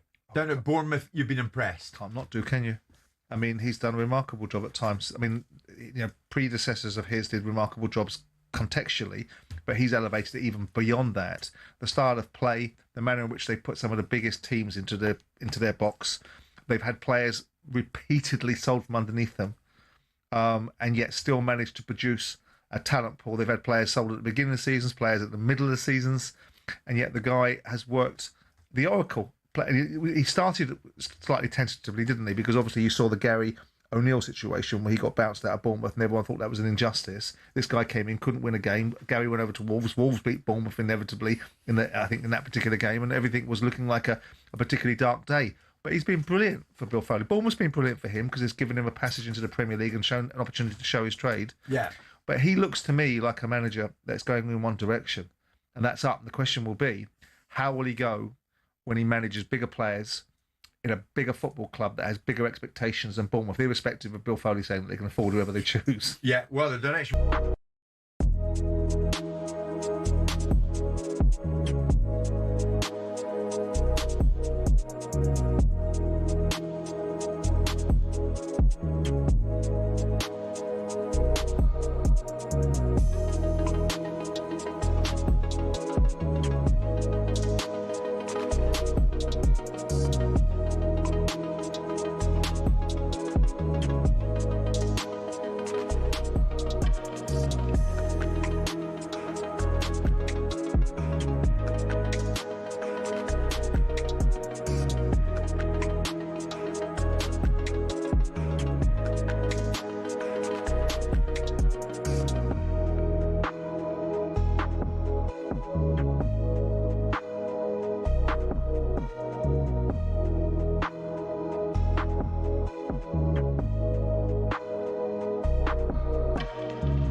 Yeah, the Sunday session, the choice of the professionals. This is the warm-up. I don't know what we're the choice for, but we'll keep chatting until someone else is... The discerning listener in radio. Is that right? Land, okay. Except Darren, of course. It is Max and Barry with you until 1:30. Let's do some Everton with comedian, Everton fan, friend of the show, Sam Avery. Welcome, Sam. Oh, hello, Sam Avery. Can you hear us? Radio. I don't think he's there, Barry. Doesn't sound like it. No, it doesn't. That's a bit of a shame. Unless he's changed from being a comedian to a mime artist. He's just decided to change at that point at 12:28. He thought, I fancy a change of career. Well, I'll have to ask you while we wait for Sam, which is you. He's back. Hello, Sam. Hello, fellas. Sorry about that. All right. No, don't worry about it. It's okay. You got here just in the nick of time, Sam, because Max was about to tell me or remind me that I predicted Everton would be relegated at the start of the season. I'm looking a massive chump, or even more so than usual, but I'm genuinely gobsmacked by the brilliant job David Moyes has done. He's done a great job, hasn't he? And it's a good job that you didn't get a chance to mention that on air just then. Exactly. But I feel like the way Everton have the last couple of seasons, we've sort of flirted with relegation, but in the end, at the end of each season, the last 2 seasons, we have been fairly safe. There was one season with the points deduction. If you take that off, we were doing all right actually. But I mean, you're right. He's done a great job, Moyes. I think he's transformed the way Evertonians feel about the club, how we feel about the future. And I remember coming on actually. I think it was 3 years ago. And about the same time of the season when we were playing Chelsea at home, and we were basically in the same situation Tottenham are in right now, and we needed to beat Chelsea. And I remember just feeling so hopeless and lost, and we managed to get that win. And what a great feeling to be talking to you today with this, albeit nerve-wracking game coming up where we've got the chance to go 6th if we win. And Sam, this game is obviously flying under the radar a little bit because City and Arsenal are getting all the headlines, but I reckon this could be... Everton don't tend to win a lot of derbies, but they do draw a lot, and this would be a real statement win if they could take all 3 points today. It definitely would, and I think, it's the same with all local derbies, but I always feel like the games against Liverpool, it's almost like going to the dentist. Like, most of the times you go to the dentist, it's not pleasant, but it's not a disaster. But now and again, you always remember, like, the occasions where he goes, oh, that's going to have to come out. And, he starts, like, poking around. But I think the last few times Liverpool have come to Everton, obviously they've not come to Hill Dickinson until today. We've done all right. The last derby was 2-2. We won that one 2-2. So that was the James Tarkowski derby, wasn't it? It was, yeah. I mean, what a moment! That was great. That was a great moment. But I think if Everton can play the team in front of them and not the occasion, Liverpool are not to be scared of at this current moment. They've got some really good players, but they're in a really bad space at the moment. So I think Everton just need to take advantage of that. And I was feeling really confident when I woke up this morning, but as we get close to kick-off, the occasion is beginning to weigh very heavily on me. Do you know what? That Tarkowski goal, there was a moment in that where some fan ran on the pitch and picked up the corner flag and waved it around like a sort of giant pugil stick. Like he had no idea what he was doing. And then he just sort of like put it down and ran off. And he was like, this thing is amazing that can sort of liberate an emotion like that in a random middle-aged man. Just, I hear flag, must wave, put down, run away again. Because I sort of feel like Everton have been good by stealth. I haven't noticed you win any games. I haven't noticed you do anything this season. And yet, like, you're right, you could go 6th today. Who has been pulling the strings for you? Who's been great this season that I haven't noticed? Well, I think James Garner's been brilliant, and he's just gradually grown into this role and taking more responsibility, and obviously got the England call-up, so being recognised, I think, aside from just Everton fans, as being a really, really effective player, albeit not like a Hollywood player. It's not like he does stuff in every game where you go, wow, look at that, but he's so consistent and he just keeps the team ticking. Dewsbury Hall's been brilliant.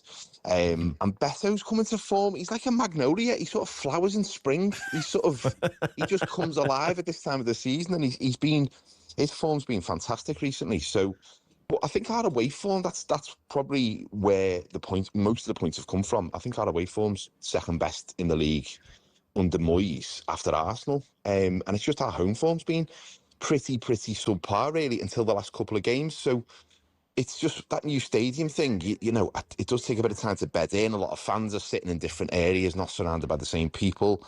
But hopefully if we can get a good result today. I mean, we're going into the last 5 games of the season then with just like massive optimism and really, weirdly, totally in the mix for Champions League if we win today. David Moyes, I saw him being asked about the Champions League a couple of weeks ago, and he looked, I'm not going to say scared by the prospect, but maybe like a man who doesn't quite think Everton are ready for that particular cauldron. Obviously, he'd take it if it came, but if Everton did qualify for the Champions League, and it's quite possible, how much money would they need to spend in the summer, or how many players would they get in? I'm also curious to know is how high up the table do you think they would be if Barry and Beto had been firing, either of them had been firing all season? I think we'd probably be third, to be honest. I think he'd be 20 points clear.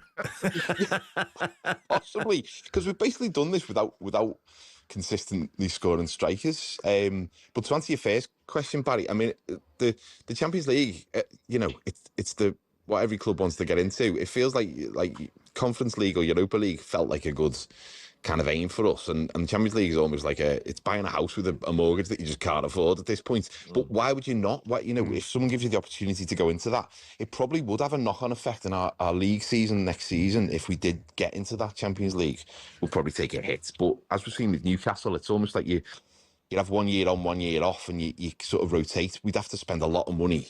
But football's all about achievements and obviously trophies. We haven't had a trophy in so long. If we can get into that top 5, what a great opportunity this season is. Yeah, the crop rotation. One season on, one season fallow year. Forgive me, Sam. I should know this. I know it wasn't last year, but like when did you last finish above Liverpool? Well, that's I'm trying to think. It was it 2005? It might have been 2005. No, it might have been 2005, and then something happened that year. I can't remember, something in Istanbul. I can't remember what happened, but I think they won some sort of trophies. So we finished Stole your fourth that thunder season. a bit. Oh, we finished fourth. We've qualified for the Champions League, and they went, "What, this thing we're holding right now?" I'm like, yeah. And then we got knocked out in the preliminary stage in the following season, but with a really bad decision by Collina, the Italian referee. So I think that was it. I think that was the last time. I mean, either way, it's been a long time, right? For Everton fans, it's been a long time, and it feels like a silly question, but just what would it mean to Evertonians to finish above Liverpool? I mean, it'd be nice, but honestly, truth, hand on heart, I just want us to beat them today, not because I want to beat Liverpool, of course I do, but I want the 3 points. And if we finish above Liverpool, it probably means we're in the Champions League positions. So that's kind of the benchmark, really. If you told me at the start of the season you might finish above Liverpool, I'd think we're going to win the league then, aren't we? Because they look like they were going to run away with it. So it's been a funny old season, but yeah, I'm getting more nervous the more we speak, to be honest. Well, we can let you go. I don't want to get any more nervous, Sam, because normally, like along with sort of Ian Stone, I only really get him on when Arsenal having a terrible time. So normally, we only get you on when Everton are in some sort of existential crisis. So sort of spoke to you for about 12 months, have I? Yeah, I know. We're like, no, let's not bother. Like, it's weird to have this. It's like the first time we've ever had this conversation. 2013, says Ian. 2013, you finished above Liverpool, apparently. 2013, okay. Yeah. Anyway, but still, it's a long time ago, isn't it? Good luck, Sam. We wish you well. Thank you. Yes, thanks, Good Sam. chat, boys. Coming on. Sam Avery there, and we did predict them to get relegated, Barry. I did, yeah. This was before a ball had been kicked, and I predicted they'd be relegated on our podcast. I got dog's abuse from Everton fans. I won't lie, I screen grabbed some of the clips or rude social media posts I got with a view to replying at the end of the season. That plan has been quietly shelved. And look, football makes fools of us all, and me in particular, as far as that prediction was concerned. But anyway, I'm happy to be wrong. I'm happy to be wrong. I bear Everton no ill will. I hope they beat Liverpool today, because I like seeing things shaken up a bit. You know? It must be very tiring to never be wrong, or to never admit you're wrong. Well, there or to really care. I'm happy to own my mistakes. If I make a stupid prediction, I will own it. On the other hand, if I make a brilliant prediction, like predicting Liverpool would win the league last season when no one else did, I will crow like Billy O from the rooftops about it. Yeah. So, but you can't do one without owning your gaffes when you get something spectacularly wrong. I totally agree. This is the one had Spurs sixth as well. I reckon I had them second or third. There's always a bit of optimism. Do you know what? I said to myself the other day? I was like, when we do our previews and we predict the table, if Spurs stay up, I'm having them no higher than 10th. I've learned my lesson, but obviously I was thinking that in the 93rd minute. This is the warm-up on talkSPORT with Travis Perkins, with pay-as-you-go hire from Travis Perkins. You don't need a trade account. Find out more at travisperkins.co.uk. We'll get team news from the 2 o'clocks in just a second.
The debate goes on. The hair-pulling debate goes on because Manchester United, we now learn, plan to appeal against the red card given to Lisandro Martinez for pulling the hair of Leeds United striker Dominic Calvert-Lewin. Here's the thing. For the dismissal to be overturned, United have got to successfully argue to the FA that Paul Tierney made an error in sending Martinez off. Going to get Danny's take on this because this isn't going to finish yet, not anytime soon.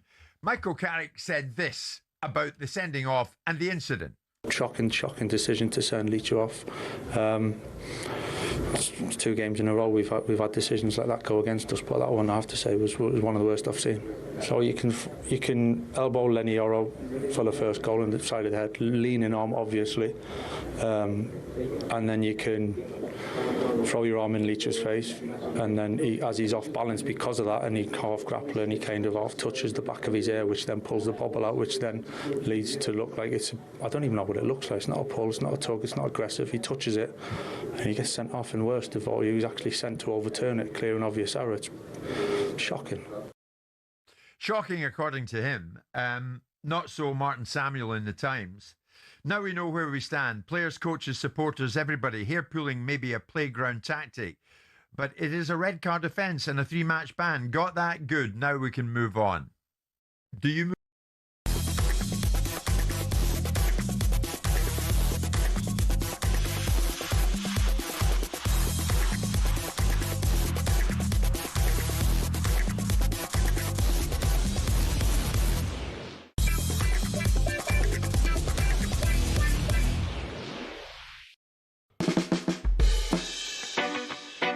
Yeah, listen to H&J from 1 o'clock tomorrow, and the Office Long Run on the recent Chelsea result.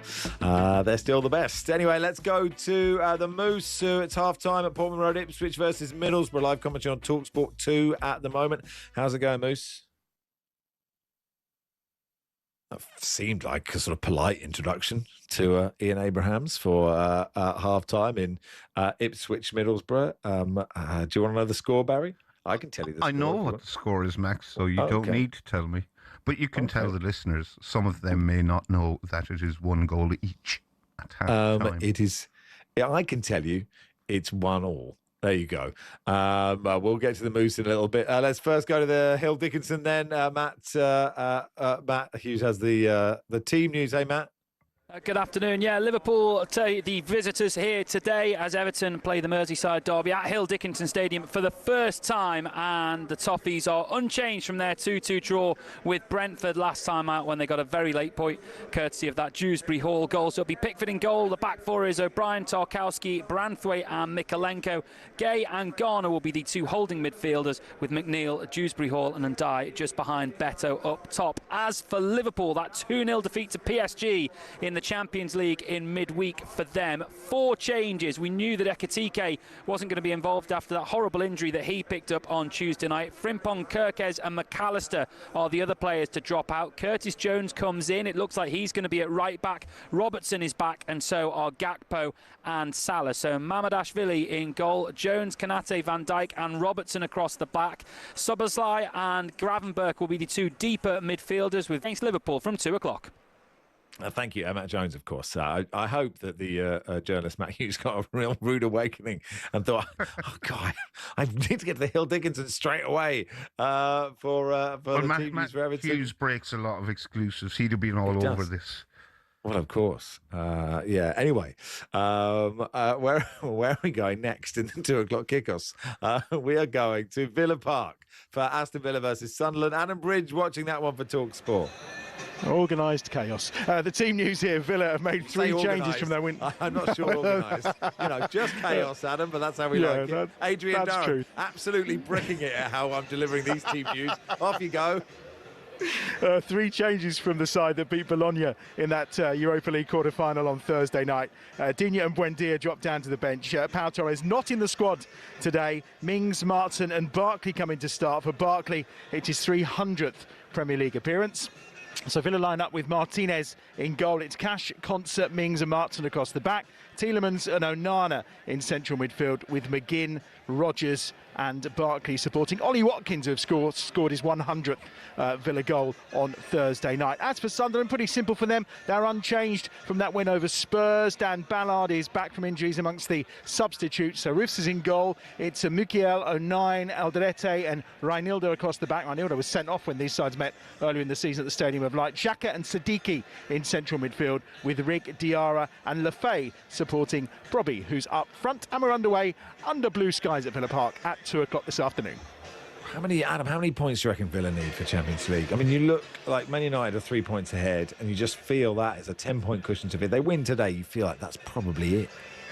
Yeah, it feels like quite a comfortable position for them to be in. And when you look at the fixtures coming up, they've got Fulham and Spurs and Burnley in their next 3 games. They do finish against Liverpool and Man City. But yeah, the win today gets them 10 clear of Chelsea.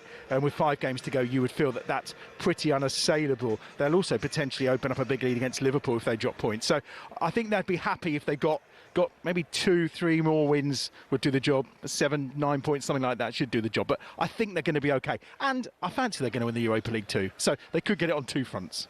They could do. Cheers, Adam. They'll, of course, be playing Forest in the semi-final of the Europa League. And they're home to Burnley today. Jeff Peters has the team news for that. Come on, Burnley. Hey, Jeff. Yeah, time running out for Burnley to save themselves 12 points from safety with 6 games left. Forest are 2 points above the relegation zone. And Forest make 4 changes from the Porto game on Thursday, which saw them make the semi-finals of the Europa League.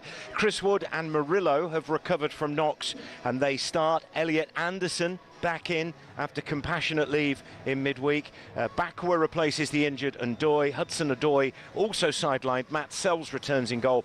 Burnley beaten by Brighton last weekend. They bring back Kyle Walker for Humphreys, who drops to the bench, where he's joined by Josh Laron after his suspension. Underway at the City Ground at 2. Can you make a case for Burnley? Not speaking at all, Jeff, from a Spurs perspective, but can you make a case for Burnley today? Forest might be a bit tired. Yeah, of course, you can make a case for Burnley. You can also make a case for Leicester staying in the Championship this season. Well, it ain't going to happen. But I think that Burnley have got more chance of winning here today than Leicester of staying in the Championship this season. It's a 3-horse race, isn't it, here today? So you would fancy Forest. Obviously, real lift on Thursday night to get through that game against Porto and get through to the semi-finals of the Europa League.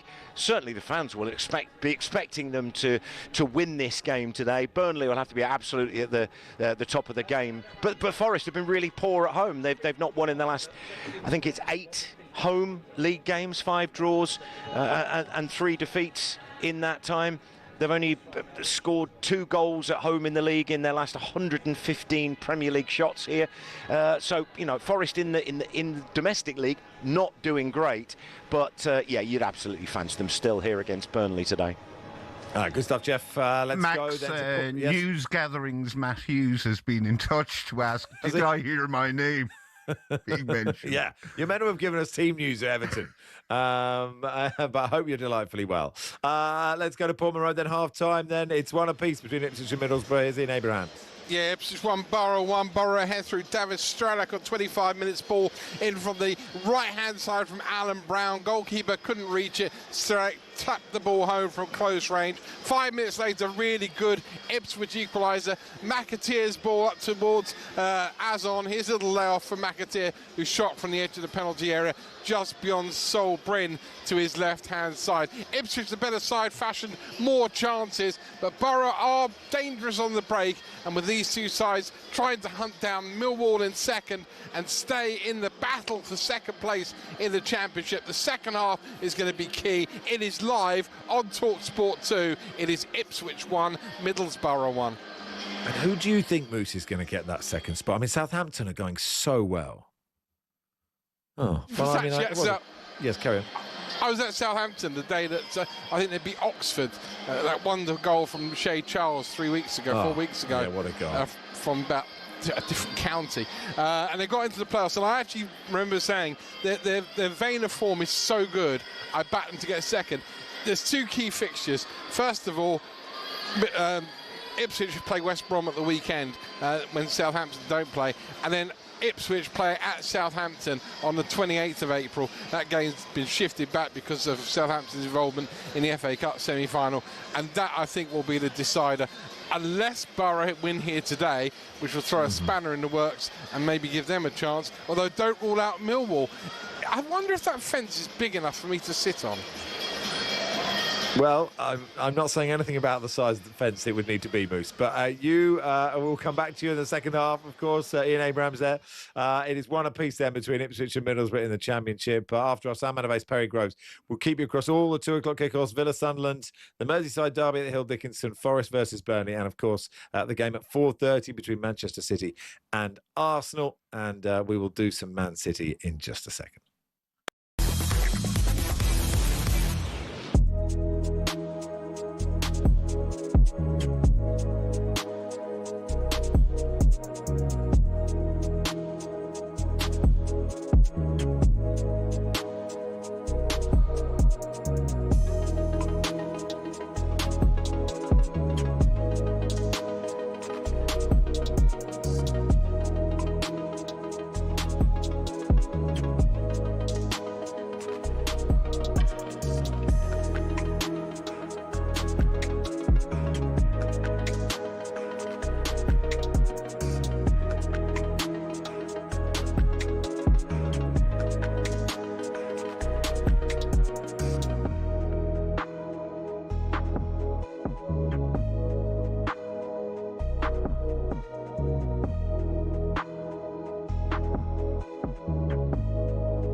Harry Maguire in a bit of trouble, or his mouth has got him in a bit of trouble, Simon. The Manchester United defender, of course, now hit with a one-game suspension. He misses the match for United at Chelsea on Saturday. The FA ruled that he swore at the fourth official, Matt Donoghue, following his sending off at Bournemouth last month.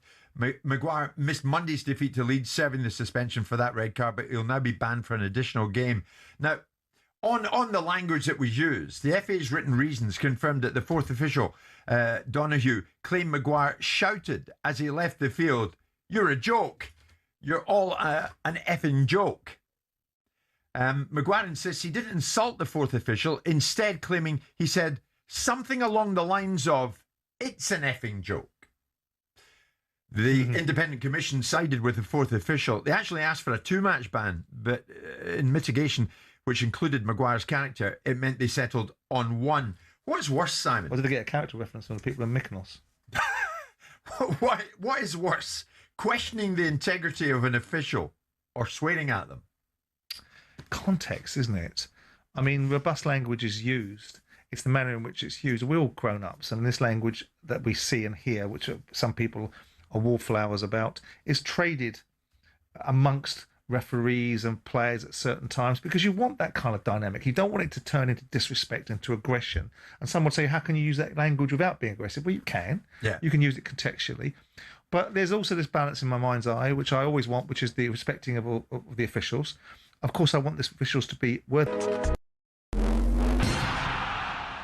Everyone knows there are 20 managers in the Premier League, yeah? Well, actually, no. Around 3/4 of them are not managers. The terms manager and head coach are often used interchangeably to describe Premier League bosses, but they're actually 2 different jobs. So let's explain how and why. For years, fans referred to Mikel Arteta as Arsenal's manager, but I'm afraid technically... I don't think so, no. From his first day on the job, he was the Gunners' head coach. Let's pick a random moment in time, February 2025. Only 6 Premier League bosses actually held the official title of manager rather than head coach. Man City's Pep Guardiola, David Moyes of Everton, Ipswich boss Kieran McKenna, Southampton's Ivan Juric, Oliver Glasner at Crystal Palace, and Leicester's Ruud van Nistelrooy were the only actual managers of their respective teams. Everyone else? That's right, head coach, including Ruben Amorim at Man United. He took over from Erik ten Hag, a man who had held the title of manager. Might come as a surprise that Amorim's appointment marked the first time ever that Man United had a head coach instead of a manager. But to understand why they made that decision, you also have to get what the difference is between a head coach and a manager. A manager's got a huge range of responsibilities. They're not just in charge of training and player lineups, they're also heavily involved in player sales and transfers. Critical stuff. But a head coach's role is far more focused on team training and performance on the pitch. So whereas Ten Hag was highly involved with decisions around transfers during his tenure, the intention was that Amorim wouldn't be, at least not on the same level. And as the sporting structure at Man United changed under Sir Jim Ratcliffe, people like Sir Dave Brailsford took charge of transfers instead. How all those roles play out in practice may be slightly different at different clubs though. On the other hand, the contracts of actual managers like Pep or Moyes had no limits on their job role and their involvement with transfers and contracts. But those guys are actually in the minority now, and it's a change that's happened pretty quickly. In 2019, there were only 6 head coaches in the Premier League, but by 2025 there were 14. A clear indication that more and more clubs are moving towards a model where the guy in charge is actually only really in charge on the pitch. And the way things are going, it might not be long before all 20 clubs have got head coaches, and the job position of football manager in the top flight is no more.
Good afternoon. You are listening to the warm-up on talkSPORT. Max Rushden and Barry Glendenning with you until 1:30. Brought to you with Travis Perkins. Go big on landscaping with Travis Perkins. Find everything you need at travisperkins.co.uk. This is from Terry in Greenwich, Barry. It says, after Reece said he was 3 out of 10 the other week, you've not asked him the number out of 10 of how he is. Has it become a workplace issue and you can't ask any more woke nonsense from Terry in Greenwich? Reece has reported us to HR for constantly asking him how he feels out of 10.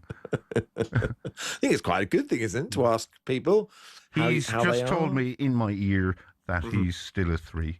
Still a 3. There you go. Much like the shipping forecast, as it goes up and down, we'll keep you posted through the week. Let's have a listen to Pep Guardiola asked ahead of this game against Arsenal if it's like a cup final. Yeah, obviously. If we lose, yeah, it's over.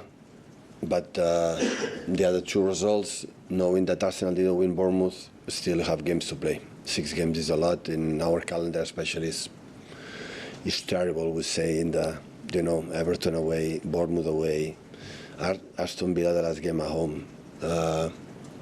Apart of course, Barley's and Crystal Palace and Brentford at home. So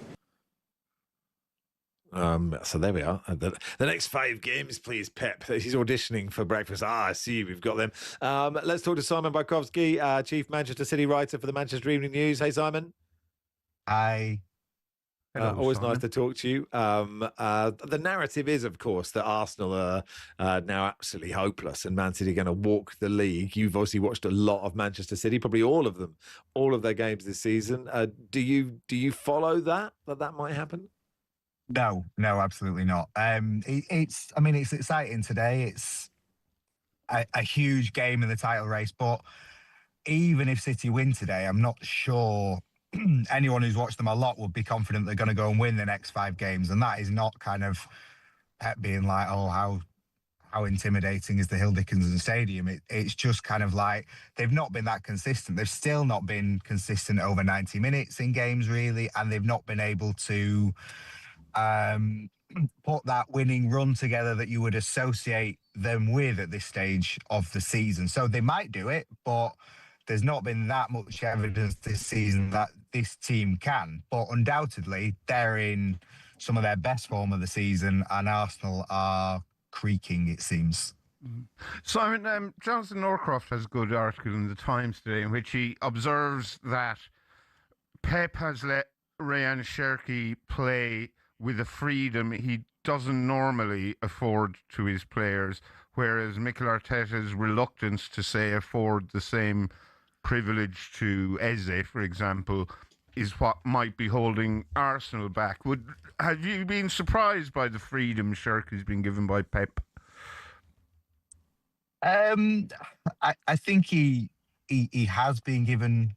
He's been given freedom kind of once they've been able to kind of get enough security for him in the team to be able to do what he does. And he still has to, put a big effort in to do what the rest of the team does. And it's only a month ago, really, since he wasn't playing. But yeah, Cherki has become the figure of the running. It's Man City freestyling against Arsenal, kind of trying to grind it out. And Cherki is kind of seen as this symbol of Pep refusing to give in to this season's tendencies to set pieces and everything like that Arsenal have led on. So Cherki, he hasn't. There has been plenty of friction between Cherki and Guardiola this season, but at the minute they're both on song, and Cherki is shining in this team that's kind of really coming up on the heels of Arsenal. Yeah, and a lot's been made, and sort of unsurprisingly, that signing Mark Gay and Antoine Semenyo was a really good idea. Yeah. I mean, it salvaged City's season. It saved City's season. They had 3 draws at the start of January. They lost Ruben Dias and Josko Guardiola in the same game. They lost to United. They looked awful. They went to Bodo Glimt and lost and looked awful.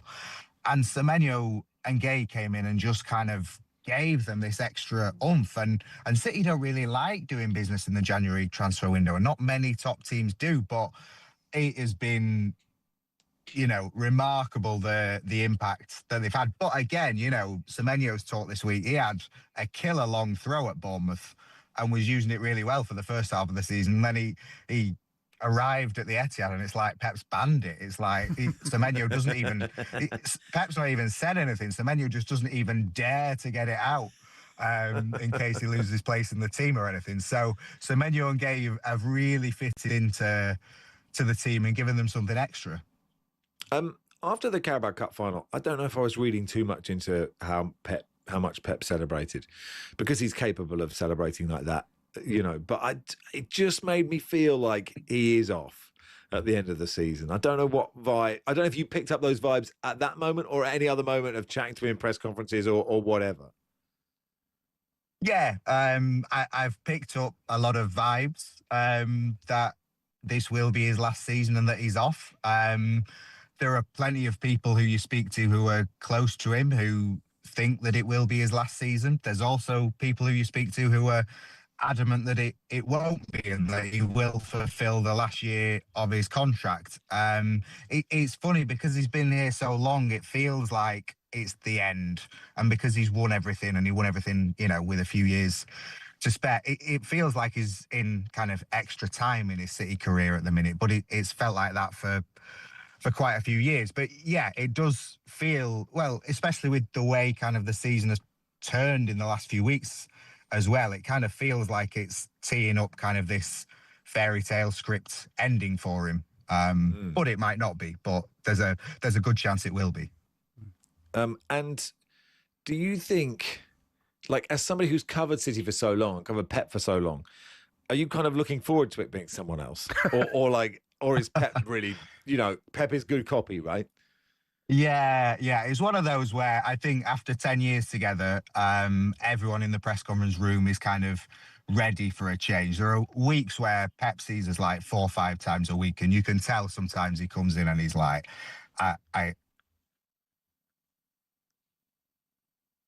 We will never know. We'll never know. I wondered if it was me. I was wondering if it was me or if it was Simon. And there's a little part of me hoped it was me who dropped off. But there he is. No, I can mind you, having to do 5 press conferences a week for any football manager would be enough to be like, I just don't want it. Can't we just, I'm going to say the same stuff. I'm going to say that Arsenal are so good. I'm going to say that this game is really important, but all the games are important. He really did patronise Arsenal in the build-up to this game in the way he normally reserves for Bournemouth, you know. Yeah. Or Bournemouth under Eddie Howe, or Newcastle, of course, under Eddie Howe. I think I'd miss Pep. I quite like Pep, but who replaces him? Well, the rumor is Maresca is the favourite, and really? I mean, I suppose right. whoever follows Pep is a bit of a unless Klopp came in, you know, unless it was someone like that, the reaction will be meh. But he may be the right systems guy to do well at Manchester City. It'd be really fascinating to see how well they do. And Max, these massively high Premier League 4:30 on a Sunday games often fail dismally to live up to expectations. Like big fights. Stay up till midnight to watch these two large people not really punch each other, and then you'll regret paying 80 quid on pay-per-view. I have a feeling this one's going to be a good one. And do you think so? A lot of people seem to think a City win is a foregone conclusion, but that's not how these things work out very often. No, you know. No. Let's go to Portman Road. Ipswich Middlesbrough win the Championship. Ian Abraham's watching for talkSPORT. Still Ipswich 1, Middlesbrough 1. Borough coming forward again now, though. They've just had an effort cleared off the line. Alex Gilbert, combination of Furlong and Dara O'Shea as the shot comes in, this time from Strelak, and it's beaten away by Christian Walton. At the other end, there was an effort from Azon, a header not properly cleared, and Nunes gave it a proper thump from the edge of the penalty area, and it was blocked by Middlesbrough. It's a good game, this, actually, considering there's so much on it. Remember, 3rd and 5th at the start of play, and if Borough win, they go level on points with Ipswich and Southampton. If Ipswich get a point, they go into 2nd place. It's all up for grabs here as we approach the hour mark. It's live on talkSPORT 2, the commentary. It's Ipswich 1, Middlesbrough 1.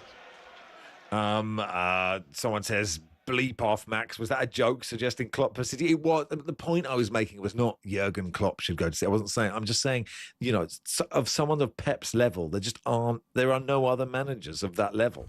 So, like, you can't get anyone to come in to be like. I just hope they keep their mitts off Regis Lebris. Okay. Yeah, and Neil Harris, while we're at it. James says, are all the tech team hungover? That's how dare you? Sometimes a line just drops. Barry and I would never throw the production team under the bus for anything, because we win as a team and we lose as a team. And that's why before the show, I lit a little fire for all of us. Yeah. And we all wrote down what we don't like about what other people say about our show on pieces of paper, and we threw them in the fire. And it was a very big fire with a lot of paper on it. Reams and reams. We printed out every Twitter insult from the last 15 years for this show, and we burnt them all. And then we had 7 units of London Fire Brigade out to deal with the ensuing conflagration, which it threatened to be the Great Fire of London Mark II. It did. Anyway, somebody brought out the ream of just being called a snowflake, and that was it. That's when the whole thing went. It is Max and Barry here until 1:30. Guess the attendance with Justin Morehouse in just a second.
I'm enjoying Britain's Got Talent.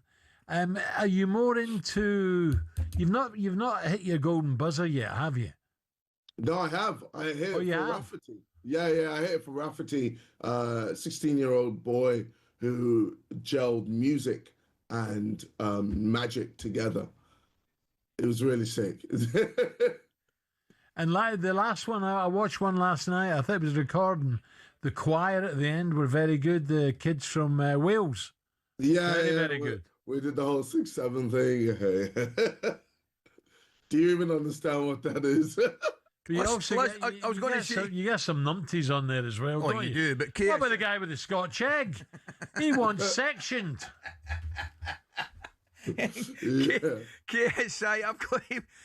Before I let you go, you're talking about 16-year-old magician Max Dowman. What about your team? Have you got a little bit of panic on the Arsenal? Nah, zero panic. I know the boys are on it, and I'm going to see them today or tonight when they face Sporting Lisbon. It's going to be a great game. I'm excited to see them do their thing. Obviously with what the press do to Arsenal, and some, even with some.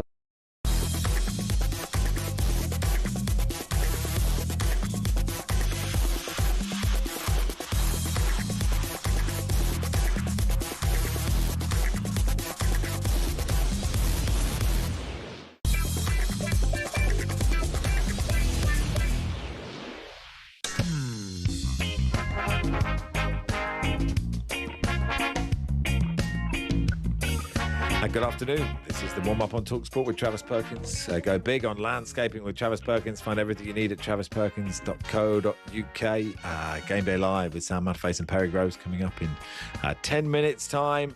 They'll keep you on with the 2 o'clock kickoffs and, of course, City versus Arsenal at 4:30. Majestic Alan Pardew have the final word at 6:30. And then the Trans-Europe Express with Kevin Hatchard in for Danny Kelly. We send our love to Danny Kelly, as always, and Andy Brassel. Matthew says, Max, are you suggesting that Neil Harris would be a realistic candidate to replace Pep at Man City? I think you're in on the gag, Matthew, but I think he could do a fine job there. Anyway, let's go back to the Moose, who's at Portman Road, latest in the Championship game, live on talkSPORT 2, by the way, Ipswich versus Middlesbrough. Ipswich 1, Middlesbrough 1. Ipswich just had a great chance. So Nunez with a shot that was tipped over by Sol Bryn. There's been a change as well. Jeremy Sarmiento is on for Bury. He was on loan at Ipswich last year as a corner. It's flicked on by O'Shea. Comes out to the edge here. Oh, it's shot towards the goal and it's only just wide. I think it was Jack Taylor in the end who had the efforts, and it was just wide of Sol Bryn's goal. He saw it very late, and I don't think he would have got to it if he needed to. Ipswich are desperate to go on and win this game. They've got West Brom, Southampton to come in the next couple of weeks before finishing against QPR, and they want second place at the table. Ipswich 1, Middlesbrough 1, live on talkSPORT 2, and it is very much up for grabs. Someone who's just watching us on YouTube for the first time has just written, I'd imagine the Irish chap was in his 70s. Crumbs. Hopefully. Yes, Barry? I was just going to say, following last weekend's exertions, I'm still walking like a man who is in his 70s. And negotiating stairs like a man who's in... I need a Stana stair lift, if anyone from Stana is listening. I'm not sure that's how you're meant to get... I don't think you use this free stuff. I didn't say I wouldn't pay for it. I just said I need one. Well, just why don't you just go and buy someone one? should happen to give me one for free, so much the better. So I guess the attendance today, top journalist Barry Glendenning takes on top comedian Justin Morehouse. Welcome to the programme, Justin. Thank you. Brought to you by Stammer Steps. Yeah, where are you, Justin? I'm in Sheffield. Oh, okay. All right. Are you at the Crucible Theatre? Have they doubled you for this with the snooker? I'm about to, yeah. Are you taking on Neil Folds in the last 16? Yeah, we went back in time as well. Good stuff. Werbeneck in the semis, and then Tony Knowles to win it all. Let's play, everybody. We begin at the G-Tech Community Stadium. Brentford 0, Fulham 0 on Saturday, the 18th of April. Happy birthday to me for that day. Paul Tierney, the hirsute Paul Tierney, refereed the game. He's from Lancashire, but how many were at the game, Barry? 17,520. 17,521. 17,171. Barry 1, Justin 0. Stay where you are. Goal at Bournemouth Road. Ian Abrahams. Ipswich 1, Middlesbrough 2. Ball down the right-hand side, and Borough worked it inside the box for Tommy Conway to slide it past Christian Morton. It was a good finish in the end. Morton blocked one at the near post and wasn't really in position, and Conway slammed it into the back of the net. Borough lead again. They've already led once in the game. Ipswich change is now imminent. Live on talkSPORT 2, Ipswich 1, Borough 2. Oh, thank you, Moose. To Ewood Park, gentlemen. Blackburn Rovers won, Coventry City won on Friday. Friday night, Coventry promoted to the Premier League. Bobby Thomas, 84th minute header. Lewis Smith, the former pommel horse Olympic silver medalist from Lancashire, refereed the game. But how many were there, Justin? Oh, they're coming to take loads with them. 40,000. Sorry, how many was that? 14. 14, 1, 4.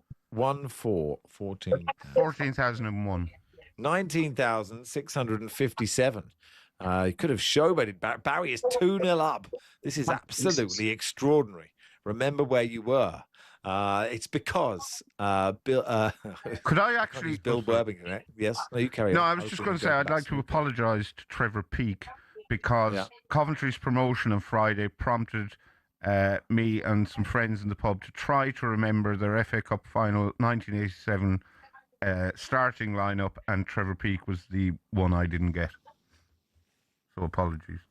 Grizovic. Useless anecdotes. Yeah. Oh, yeah. We do have time for that. Grizovic, Peake, Kilcline, Mickey Ginn, Dave Bennett, Lloyd McGrath, Keith Houchin.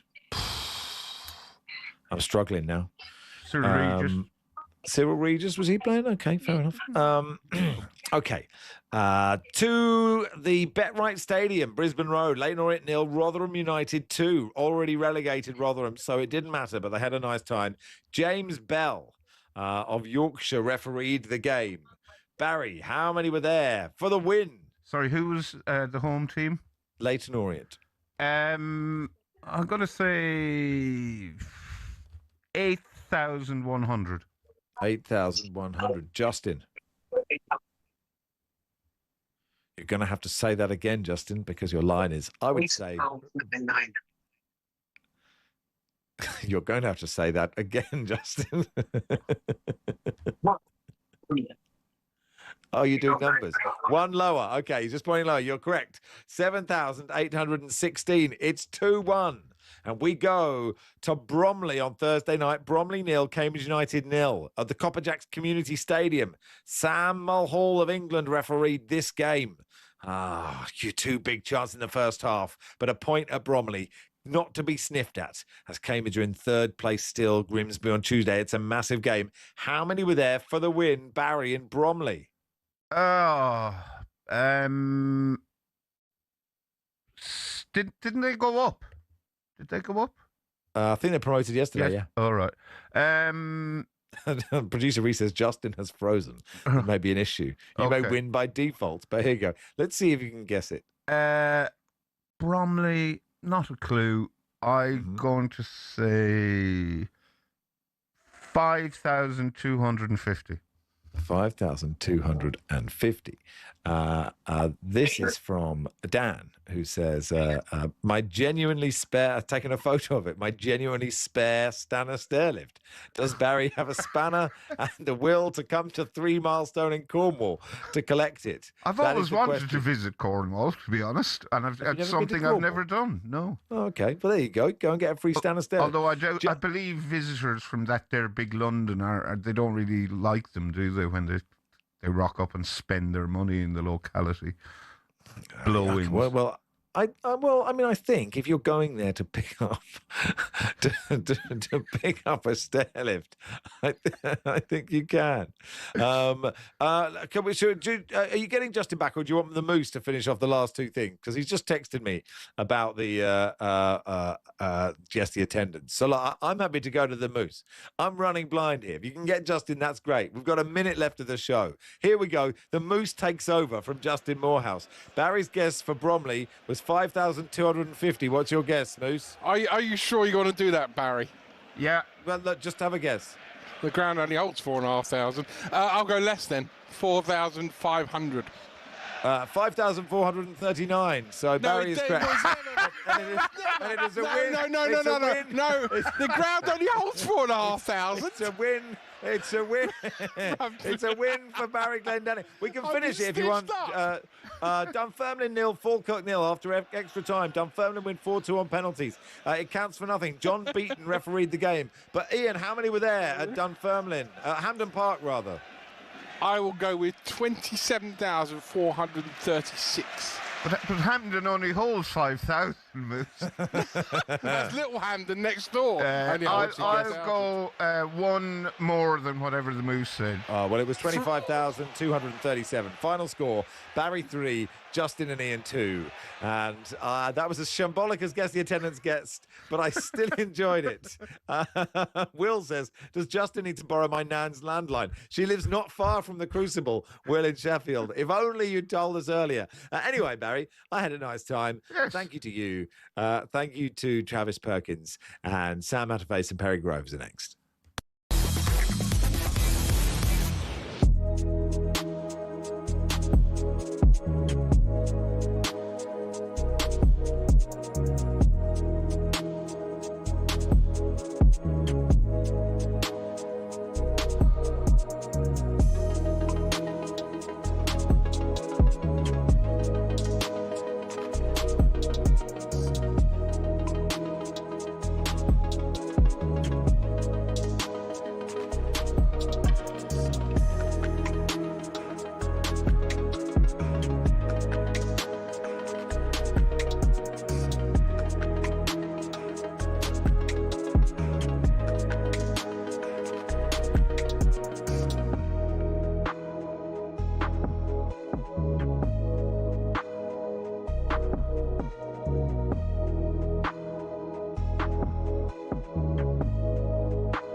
When PSG decided to go and score, they went and scored 2 goals.